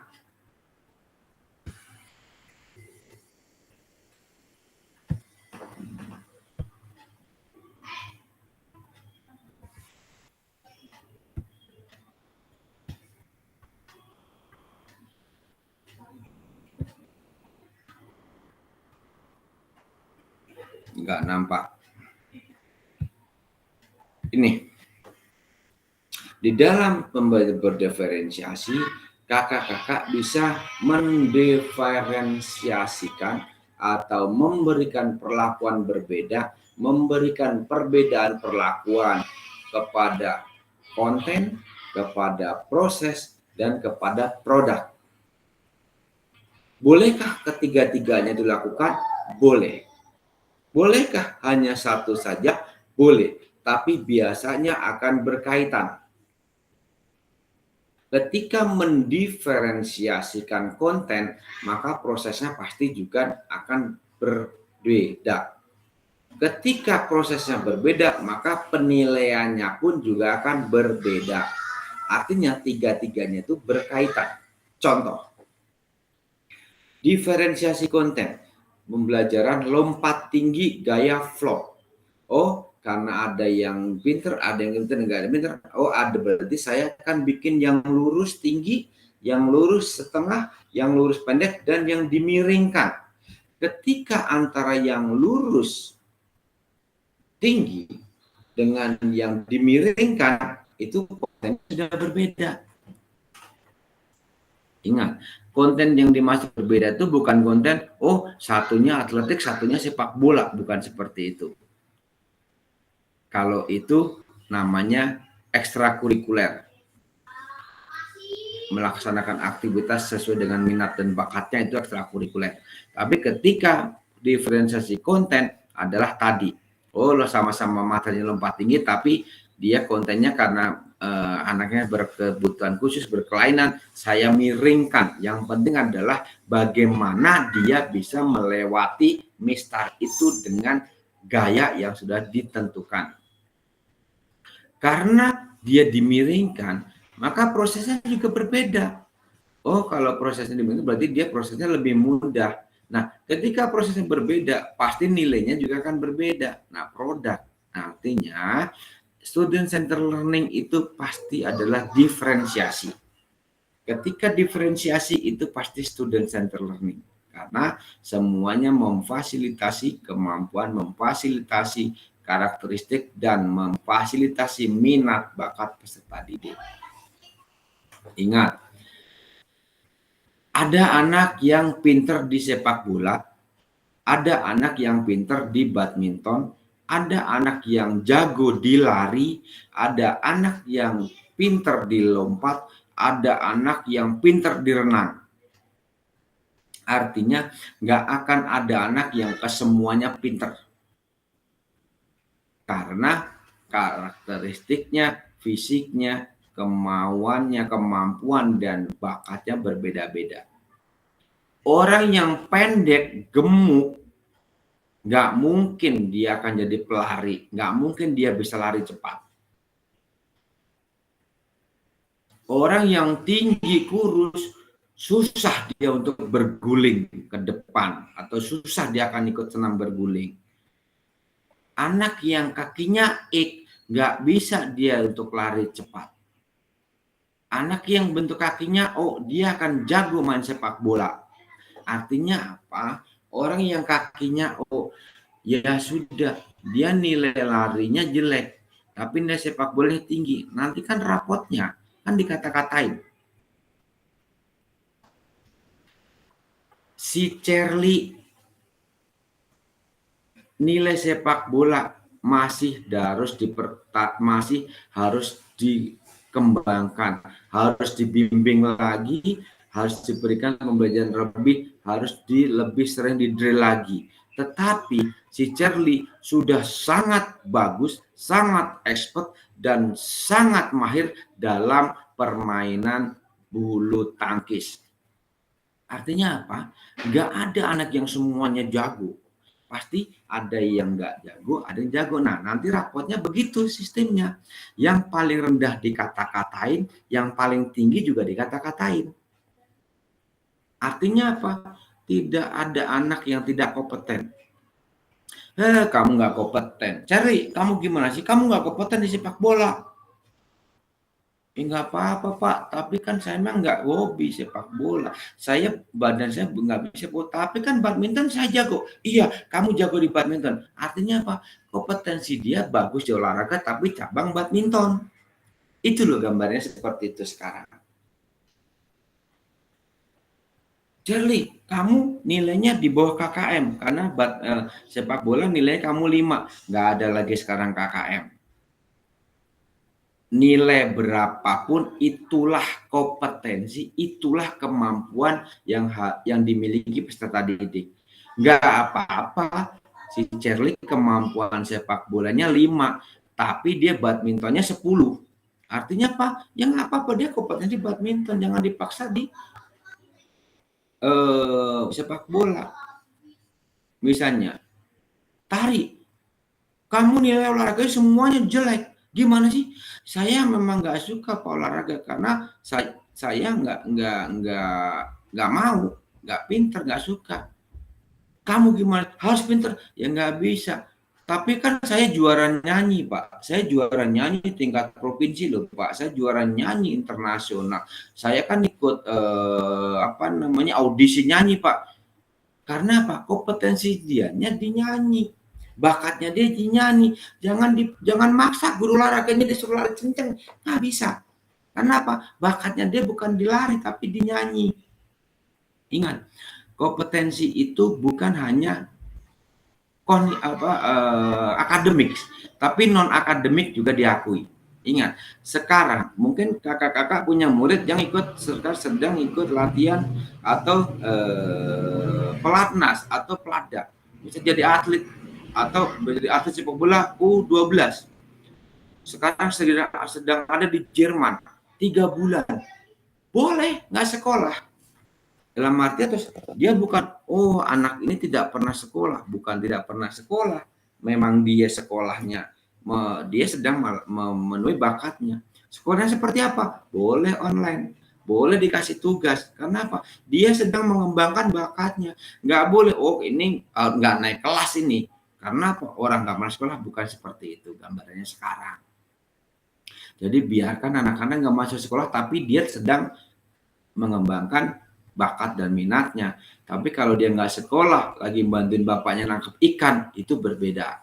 Bukan mengembangkan bakatnya, tapi dia bertahan hidup. Gitu gambarnya seperti itu. Oke, ada pertanyaan? Bisa diambil benang merahnya ya antara student center learning dengan diferensiasi. Itu sesuatu yang tidak jauh berbeda. Jika dikatakan, ini pembelajaran berdiferensiasi, akan menerapkan berdiferensiasi. Karena student center learning itu adalah memfasilitasi peserta didik yang mempunyai bakat, kemauan, minat, dan berbeda-beda. Pasti akan ada perbedaan dari kontennya, prosesnya, atau produknya. Itulah keterkaitan antara student center learning dengan pembelajaran berdiferensiasi. Silakan. Yang bingung saja yang nanya.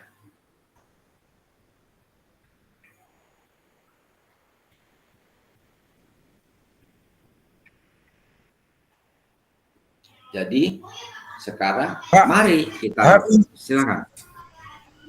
Pak, artinya dari diferensiasi konten, proses, dan produk ini, apakah dia memenuhi kebutuhan individu siswa pada saat mungkin mendorong proses pembelajaran lebih efektif, Kak? Ya, efektif bagi orang yang perlu diberikan diferensiasi tadi. Efektif bagi yang perlu diferensiasi, tapi ketika anaknya semuanya standar, semuanya sama, ya nggak perlu diberikan diferensiasi. Contoh, murid saya ini semuanya normal. Murid saya ini semuanya suka gerak. Murid saya ini semuanya gaya belajarnya adalah kinestetik. Gak ada yang audio, gak ada yang visual, semuanya kinestetik. Gak perlu diferensiasi. Tapi ketika, semuanya anak saya normal, semuanya suka olahraga. Tapi gaya belajarnya berbeda. 10 orang audio, 10 orang visual, 20 orangnya kinestetik. Artinya harus difasilitasi. Yang audio ya sering-sering dikasih ceramah, dikasih mereka mendengarkan. Oh yang visual sering-sering dikasih contoh, sering-sering dikasih tayangan. Oh yang kinestetik sering-sering suruh praktek. Artinya apa? Itu diferensiasi namanya. Tapi ketika oke, sekarang pelajaran sepak bola 30 menit kita akan nonton tayangan video. Silakan.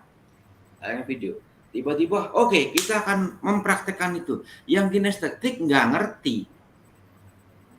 Karena apa? Dia akan ngerti kalau dia mempraktekkan. Kalau hanya mendengarkan dan melihat dia nggak akan paham. Artinya itu contoh salah satu diferensiasi. Memfasilitasi minat belajarnya atau gaya belajarnya yang berbeda-beda. Contoh yang ini aja saya juga belum melaksanakan diferensiasi ini. Saya nggak tahu dari 9 orang ini siapa yang audio, siapa yang visual, siapa yang kinestetik, saya nggak tahu. Karena apa? Karena saya nggak pernah melakukan asesmen awal. Saya nggak pernah nanya gitu kan. Dan akan saya bikin diferensiasi mungkin akan ketahuan nanti ketika memang tatap muka akan ketahuan oh ibu ini, oh kakak ini, oh tipenya ini itu akan ketahuan karena sehari kita kan proses pembelajaran kita akan tahu kalau seperti ini saya nggak tahu karena sekarang semuanya harus dipaksa jadi audio, dipaksa untuk mendengarkan karena apa ya hanya dialog dua arah gitu. Belum ada praktek, tapi ketika nanti di tatap muka ada prakteknya akan ketahuan. Oh itu kinestetik, oh ini audio, oh ini visual, akan seperti itu. Nah kalau kakak-kakak sekarang harus tahu semua muridnya itu. Kapan? Saat mereka masuk sekolah tersebut pasti punya data. Oh anak ini adalah tipenya ini nih. Dan ketika memang tidak mempunyai data, sehari-harinya bisa dilihat. Contoh. Ketika Kak Tari lagi menjelaskan materi, kemudian muridnya namanya Barli itu liatin terus, Kak Tari ke kanan diliatin, ke kiri dilihatin, ke belakangnya sampai dia nengok ke belakang juga, muter badannya. Oh, tipenya adalah visual. Karena dia akan tahu apa yang dia omongkan orang ketika melihat siapa yang ngomong. Dan bagaimana karakter dia ngomong akan terinspirasi. Oh, ketika guru Kak Barli jadi guru, kemudian dia lagi ceramah, kemudian pas lagi ngomong gitu, si buceknya lagi nunduk, diem, pegang-pegang kuku, bukan berarti dia tidak memperhatikan. Dia lagi mendengarkan apa yang diomongin oleh gurunya. Tidak perlu siapa yang ngomong, caranya ngomong seperti apa enggak penting, yang penting suaranya masuk. Itu adalah audio. Audio visual. Iya, audio atau audio visual. Nah, Kak Santi ketika hanya mendengarkan ceramah, nonton, nggak ngerti-ngerti, maksudnya seperti apa sih? Coba sini nih, coba Bu, saya praktekin aja deh. Nah, itu artinya kinestetik. Oh begini toh maksudnya. Mau dikasih omongan sejam dia nggak paham. Tapi kalau dikasih coba praktekkan, dia akan paham. Karena apa? Dia tipenya adalah tipe orang kinestetik. Itu gambarannya salah satu memfasilitasi tipe belajar peserta didik. Kita refleksikan, sudahkah kalian kakak-kakak melaksanakan itu? Kalau belum, ya mari. Di mana yang sudah, mana yang belum, kita akan coba itu nanti di pembelajaran-pembelajaran berikutnya. Artinya salah satu apa yang harus kakak-kakak dapat di SCL itu adalah tadi memahami karakteristik peserta didik yang 3 tadi dan seperti di awal tadi saya sampaikan. Begitu. Silakan yang mau ditanyakan. Izin Kak saya. Yap. Dari apa yang disampaikan oleh Kak Hardi tadi berarti di dalam pembelajaran berdiferensiasi ini yang tadi sudah dicontohkan bahwa tidak semua dari ketiga konten, proses dan produk ini semuanya bisa didiferensiasi seperti yang tadi dicontohkan oleh Kak Hardi itu mungkin hanya pada prosesnya saja yang kita bisa diferensiasi. Berarti ini apa namanya, bagaimana kita mengajar itu menyesuaikan dengan kebutuhan belajarnya siswa kita per siswa kita ya kakak ya. Iya. Lalu kakak ini terkait karena saya sempat baca-baca sampai untuk modul 1.3 ini tentang pembelajaran berdiferensiasi dalam pembelajaran PJOK. Ada satu hal yang saya semalam sempat buka-buka nih, karena pikir ini pembelajaran diferensiasi berarti kita harus mata pembelajaran PJOK kita harus tahu CP-nya, elemennya. Nah, ini saya ada temukan satu perbedaan ketika saya buka di PMM untuk lihat CP fase E dan fase F dengan surat yang terbaru dari Permendikbudristek nomor 12 tahun 2004. Kalau yang sebelumnya itu capaian pembelajaran kemudian diturunkan menjadi 3 elemen, yaitu elemen keterampilan gerak, elemen pengetahuan gerak, dan elemen pemanfaatan gerak. Satu CP dia elemennya ada 3, tetapi di dalam Permendikbudristek nomor 12 tahun 2024 ini setiap elemen memiliki capaian pembelajarannya yang berbeda. Karena kalau dari penjelasan kakak tadi, sepertinya pembelajaran diferensiasi itu lebih terakomodir pada Permendikbudristek yang nomor 12 tahun 2024, karena sangat runtut sekali ketika saya ikuti. Kebetulan saya sudah print out sambil saya baca-baca. Ini semakin jelas bagi saya ketika akan menerapkan pembelajaran berdiferensiasi dalam mata pelajaran PJOK. Nah, ini sekedar mengingatkan buat teman-teman bahwa sesuai dengan Permendikbudristek nomor 12 tahun 2024 ini ada perubahan pada CP, elemen CP yang mungkin teman-teman nanti bisa lihat, sehingga dalam menyiapkan modul pembelajaran untuk mata pelajaran PJOK itu mungkin bisa menjadi pedoman yang lebih pas. Demikian mungkin kakak. Ya, oke. Artinya itulah manfaat dari literasi. Artinya paham akan perubahan. Jadi betul, CP yang dilaunching terbaru adalah berbeda dengan elemen yang CP sebelumnya, karena ini CP yang sudah direvisi.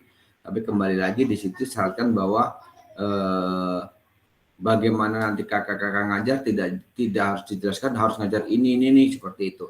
Yang penting adalah elemen-elemen tadi tercapai. Jadi tadi sampaikan membuat anak pintar, membuat anak terampil, membuat anak sehat, dan membuat anak mampu menerapkan atau bisa menggunakan apa yang dipelajari itu untuk life skill atau kehidupan nyata. Jadi kenapa harus diajarkan lari? Biar kalau dikejar anjing dia nggak kena. Kenapa harus diajarkan lompat? Biar kalau dia ada parit dia bisa melompat. Kenapa harus diajarkan berguling? Kalau jatuh dia bisa berguling. Itu life skill-nya. Jadi yang diajarkan di olahraga itu berhubungan dengan kehidupan nyata kepada peserta didiknya. Supaya sehat. Kenapa? Karena diajarkan bagaimana menghindar supaya tidak terkena penyakit, bagaimana menghindari ini, bagaimana supaya itu diajarkan juga. Jadi biar mereka sehat. Kenapa? Diajarkan cara hidup sehat. Itu gambarnya di CP yang terbaru. Bingung? Masih pusing? Silahkan nanti dibuka Permen 12 tahun 2024 tentang CP-nya. Tapi halamannya banyak, nanti kasih trik Bu Tari di halaman berapa yang CP PJOK-nya, karena itu lebih dari 600 halaman nanti. Oke, ada lagi silakan. Iya, nanti saya bagikan kakak. Oke, Kak Revlino. Terima kasih Kak. Ini artinya berdasarkan penjelasan nih, ini kita kebanyakan melihatnya gampang-gampang susah nih Pak. Artinya melihat dari diferensiasi konten, proses, dan produk, berdasarkan penjelasan Bapak mungkin efektif, dia bisa maksimal membangkitkan proses pembelajaran lebih menarik, lebih enjoy, dan berpusat kepada siswa. Cuma apakah di dalam ketiga diferensiasi ini Dia punya kelemahan ada atau tidak, Pak? Oke, kelemahannya. Adakah Ya, Pak, terima kelemahannya? kasih. Ada. Ada. Kelemahannya apa? Ada. Kelemahannya Bapak Ibu guru sekarang harus berpikir banyak, kreatif. Karena apa? Ketika ngajar, tidak sesuai dengan planning semalam ini. Harus segera dirubah. Refleksi, harus begini, harus begini. Itu kelemahannya. Karena apa? Ternyata tidak sesuai planning. Akhirnya apa? Skenarionya dirubah. Boleh, boleh. Ketika pakai planning ini, ternyata ada separuh yang tidak ikut terlibat. Akhirnya harus dirubah. Harusnya planning yang ini. Kelemahannya itu. Jadi memaksa seorang guru untuk berpikir lebih kreatif lagi. Nggak bisa dilepas muridnya. Ketika dilepas, oke, sekarang kalian mau apa? Hari ini Bapak mau rapat. Kalian mau sekarang olahraganya apa? Sepak bola saja, Pak. Ya sudah, sepak bola. Hanya yang suka sepak bola. Dan saya yakin seluruh murid perempuannya akan masuk kelas. Karena apa? Mereka nggak suka sepak bola. Gambarnya seperti itu. Tapi ketika gurunya ada, oke, semuanya sekarang sepak bola. Oke. Yang perempuan supaya suka sepak bola seperti apa? Dibikin caranya seperti ini. Ayo, yang perempuan seperti ini main bolanya, tidak seperti laki-laki, misalnya seperti itu. Gambarnya tadi sampaikan, supaya mereka berminat, ya sudah, kita pisahkan, kita gantian belajarnya. Yang sekarang giliran perempuan dulu, silakan, yuk bermain. Besok setelahnya itu nanti jam berikutnya adalah untuk laki-laki. Artinya apa? Semuanya terlibat. Karena kalau digabungkan pada nggak mau. Karena apa? Saya takut. Saya saya malu. Gambarnya seperti itu. Jadi kelemahan dari segi peserta didik adanya adalah tadi, karena kontennya berbeda-beda, maka di situ akan ketahuan. Ini anak yang kurang. Ini anak yang sudah oke. Ini anak yang sudah pintar. Akan ketahuan level kompetensinya. Bagi gurunya, kekurangannya harus lebih kreatif lagi ketika planning yang direncanakan sebelumnya ternyata tidak jalan, harus segera membuat refleksi dan planning baru di situ. Jadi gurunya harus benar-benar memfasilitasi. Ketika nggak jalan nih, harus bikin fasilitas ulang, harus membuat skenario ulang. Itu gambarannya kelemahannya. Tapi jangan khawatir. Kadang-kadang kita nggak terplanning untuk ngajar diferensiasi, tapi begitu di lapangan jalan aja seperti itu. Tiba-tiba, oke, kamu tidak bisa nendang pakai dengan begitu. Oke, sekarang kamu coba menendangnya begini. Itu sudah diferensiasi tanpa di planning sebelumnya. Intinya adalah anak terlibat, anak senang, anak menikmati. Itu gambarnya seperti itu. Clear ya? Oke, nggak usah dipikirin. Ketika nanti ngajar dan nanti makanya dilihat. Kakak-kakak kan diminta bikin video pembelajaran selama 30 menit itu. Nanti pasti akan ketahuan juga. Berdiferensinya akan ketahuan meskipun itu tidak di planning. Ini loh nanti ini loh namanya diferensiasi. Meskipun dalam skenario nggak tahu kalau itu diferensiasi. Jangan lupa itu. Tanggal berapa harus dikumpulkan itu videonya? Tanggal 27 kalau tidak salah. 27 Juli. Itu 30 menit bikin video pembelajaran, direkam tanpa diedit. Nanti itu akan dibawa saat tatap muka. Oke, silakan. Ada yang mau ditanyakan? Sudah jam 10 lewat setengah jam kita bicara. Orangnya Kak Buce, silakan. Ya, baik. Ini karena tadi Kak Revino bertanya, kita sekedar berdiskusi. Memang untuk kalau berliterasi kita lihat di pengantarnya di modul ini, memang tadi seperti Kak Fasil sampaikan, Kak Ari sampaikan, ada hal-hal kita guru PJOK ini kebanyakan kita sudah melakukan diferensiasi itu. Kita sudah melakukan, tapi nyatanya kita tidak tahu ini namanya apa. Memang deklarnya kita kedapatan memisahkan berdasarkan kebutuhan belajar anak. Nah, memang kita diwajibkan untuk melakukan diferensiasi. Tadi Kak Hari sudah disampaikan awal, memang penting banget. Memang kalau kita di PCOK hari ini kita akan harus mendengungkan namanya student center learning. Ya begitu ya Kak Hari. Memang Ya. ada diferensiasi, tapi kalau student center learning ini tadi banyak itu yang ditawarkan. Nah ini bukan berarti kita harus hafal, tapi kita mencoba untuk memahami dia langkah-langkah apa. Karena dalam situasional apapun kita bisa, oh ini kita masuk dengan ini. Tiba-tiba ternyata kita, oh masuk dengan ini. Memang tidak secara teoritis dia menjelaskan mana yang paling terbaik. Tapi bagi saya, kakak, mungkin kita sambil berjalan kita akan mencoba, karena di modul ini paling tidak yang menjadi harus menjadi kekuatan kita di sini adalah ini yang diferensiasi ini. Minimal kita semua paham dan mungkin kita bisa saling berdiskusi nanti di hal lain. Karena kalau kita mengikuti banyak webinar pembelajaran diferensiasi kan banyak tidak pas kalau kita bawanya ke PJOK. Nah hari ini kita udah dapat nih student center learning ya. Nah ini yang pasti mungkin kita juga butuh bantuan dari Kak Fasil, Kak Hari untuk kita lebih memperdalam lagi supaya oh ternyata ini model-model ini yang akan kita pakai dan dia akan menggambarkan sebagai ini loh pembelajaran diferensiasi yang ada di PJOK dan kita mampu. Karena selama ini kita mengikuti Kak, ya secara umum itu aja bagaimana kesiapan belajar anak, proses dan sebagainya. Tapi saya berterima kasih hari ini betul-betul saya, oh ini ternyata yang PJOK maksudnya ini kita punya loh sesungguhnya student center learning yang sama tadi Kak sampaikan, ini yang mesti kita ini. Jadi kami sangat berharap Kak supaya mungkin lebih mendalam lagi supaya kita masing-masing mungkin kita akan membaca tapi mungkin kita juga meminta bantuan Kakak untuk Oke. Secara Ya, seperti tadi saya sampaikan, dari 12 jenis pembelajaran yang ditampilkan sebenarnya lebih baik, ada sekitar 50 jenis pembelajaran student center learning, tapi itu kan hanya 12. Itu belum yang PJOK punya. Kalau PJOK punya gaya belajar student center learning yang Moston, yang resiprokal, yang latihan, yang discovery segala macam itu Kakak pernah lakukan. Sebenarnya kita semua sudah melakukan itu.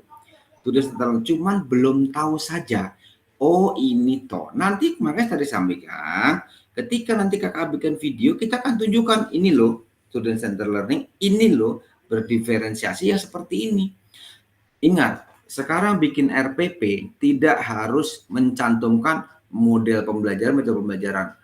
Mau pakai apa saja, karena yang penting RPP itu harus ada 3. Tujuan pembelajarannya apa, langkah-langkah pembelajarannya bagaimana, penilaiannya apa. Cukup 3 itu saja di RPP. Nggak perlu lagi menuliskan, oh komando, oh diskusi, oh discovery. Nggak penting. Tulis saja langkah-langkah pembelajarannya.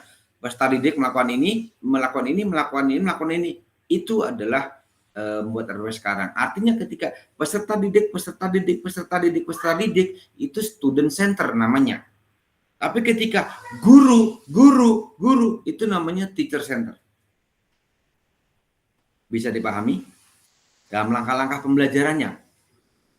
Guru membariskan murid, guru memimpin doa, guru memimpin pemanasan, guru menjelaskan, itu pasti teacher center. Tapi ketika murid memimpin pemanasan, murid melakukan berpasangan, murid melakukan ini, itu pasti student center. Itu nggak disadari oleh guru-guru, tapi sebenarnya sudah dilakukan. Ini kan konsep, kadang-kadang belum tahu konsepnya, tapi sudah melaksanakan prakteknya. Itu banyak yang terjadi. Begitu juga ada orang tahu konsep, tapi nggak pernah melaksanakannya. Itu juga banyak yang terjadi. Jadi nggak penting sekarang bagaimana konsepnya, tapi bagaimana praktek pembelajarannya. Nah sekarang kan, oh ini toh yang namanya student center learning, oh ini toh yang namanya diferensiasi. Mari refleksi, oh berarti saya udah melakukan itu, gitu kan. Nanti baru ketemu aja sekarang antara konsep dengan praktek.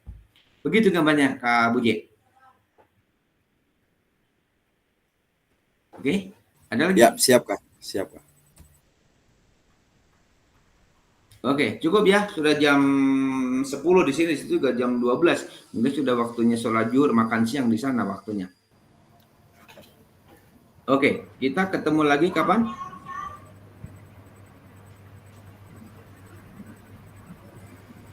Sekarang tanggal 24. Kita ketemu lagi hari Rabu tanggal 26.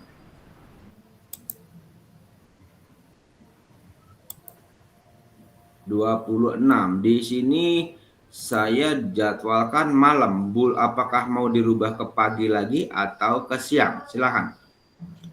Pagi aja, Kak. Rabu 26 Juni. Pagi seperti jam sekarang? Atau sore, seperti jam biasa, jam 13 di sini, jam 15 di sana. Silakan.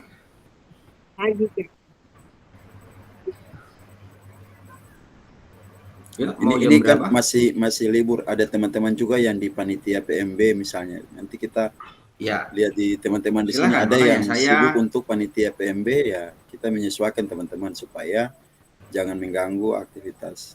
Kalau saya karena tidak ada di panitia ya masih stay di rumah menyesuaikan dengan teman-teman yang lain. oke. Kalau guru olahraga kan kebanyakan panitia penerimaan siswa baru tuh Pak. Iya, guru olahraga bagian Shirley ada nggak? Iya, guru olahraga pasti jadi bagian perlengkapan, panitia bagian perlengkapan di olahraga. Nggak mungkin jadi ketua panitia gitu kan. Oke, ya sudah. Bagaimana kalau jam 13 WIB, jam 15 WIB? Oke, Bisa, Kak. bisa, setuju. Siap. Oke, Bisa. seperti biasa jam 13 WIB, 15 WIB ya. Iya. Oke, deal. Kemudian berikutnya Kak Tari nanti tolong hubungin Kak Hani. Iya. Karena Kak Tuti sama Kak Mustaqim ini sudah 2 kali nggak hadir. Karena aturannya kalau tidak saya salah baca 2 kali nggak hadir itu udah otomatis dia lulus.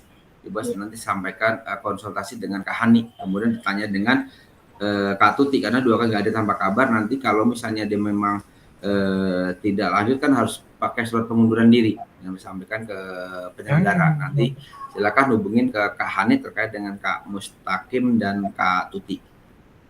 Iya, siap, Kak. Ini saya sampaikan saja Kakak terkait Kak Takim sempat berkomunikasi dengan saya terkait kendala yang dihadapi. Beliau hanya menyampaikan kemungkinan beliau tidak bisa lanjut karena kondisi kesehatan. Itu saja. Nanti saya coba komunikasi kembali, Kakak. Ya, makanya seperti itu. Silakan nanti tanyakan ke yang bersangkutan. Kalau sudah fix nanti hubungin ke admin atau ke panitia karena harus kalau tidak lanjut harus bikin surat pengunduran diri. Siap, Kakak. Kemudian ini yang tidak hadir hari ini ada Kak Domingo sama 3 orang nggak hadir hari ini. Oke, itu saja pesannya nanti sampaikan. Siap, Oke, Kak. terima kasih kakak-kakak. Sampai ketemu lagi di hari Rabu pukul 15 WIB. Selamat beristirahat, selamat melanjutkan aktivitas yang akan melanjutkan. Selamat makan siang. Kita akhiri untuk pertemuan siang ini. Selamat siang. Assalamualaikum warahmatullahi wabarakatuh. Waalaikumsalam warahmatullahi wabarakatuh.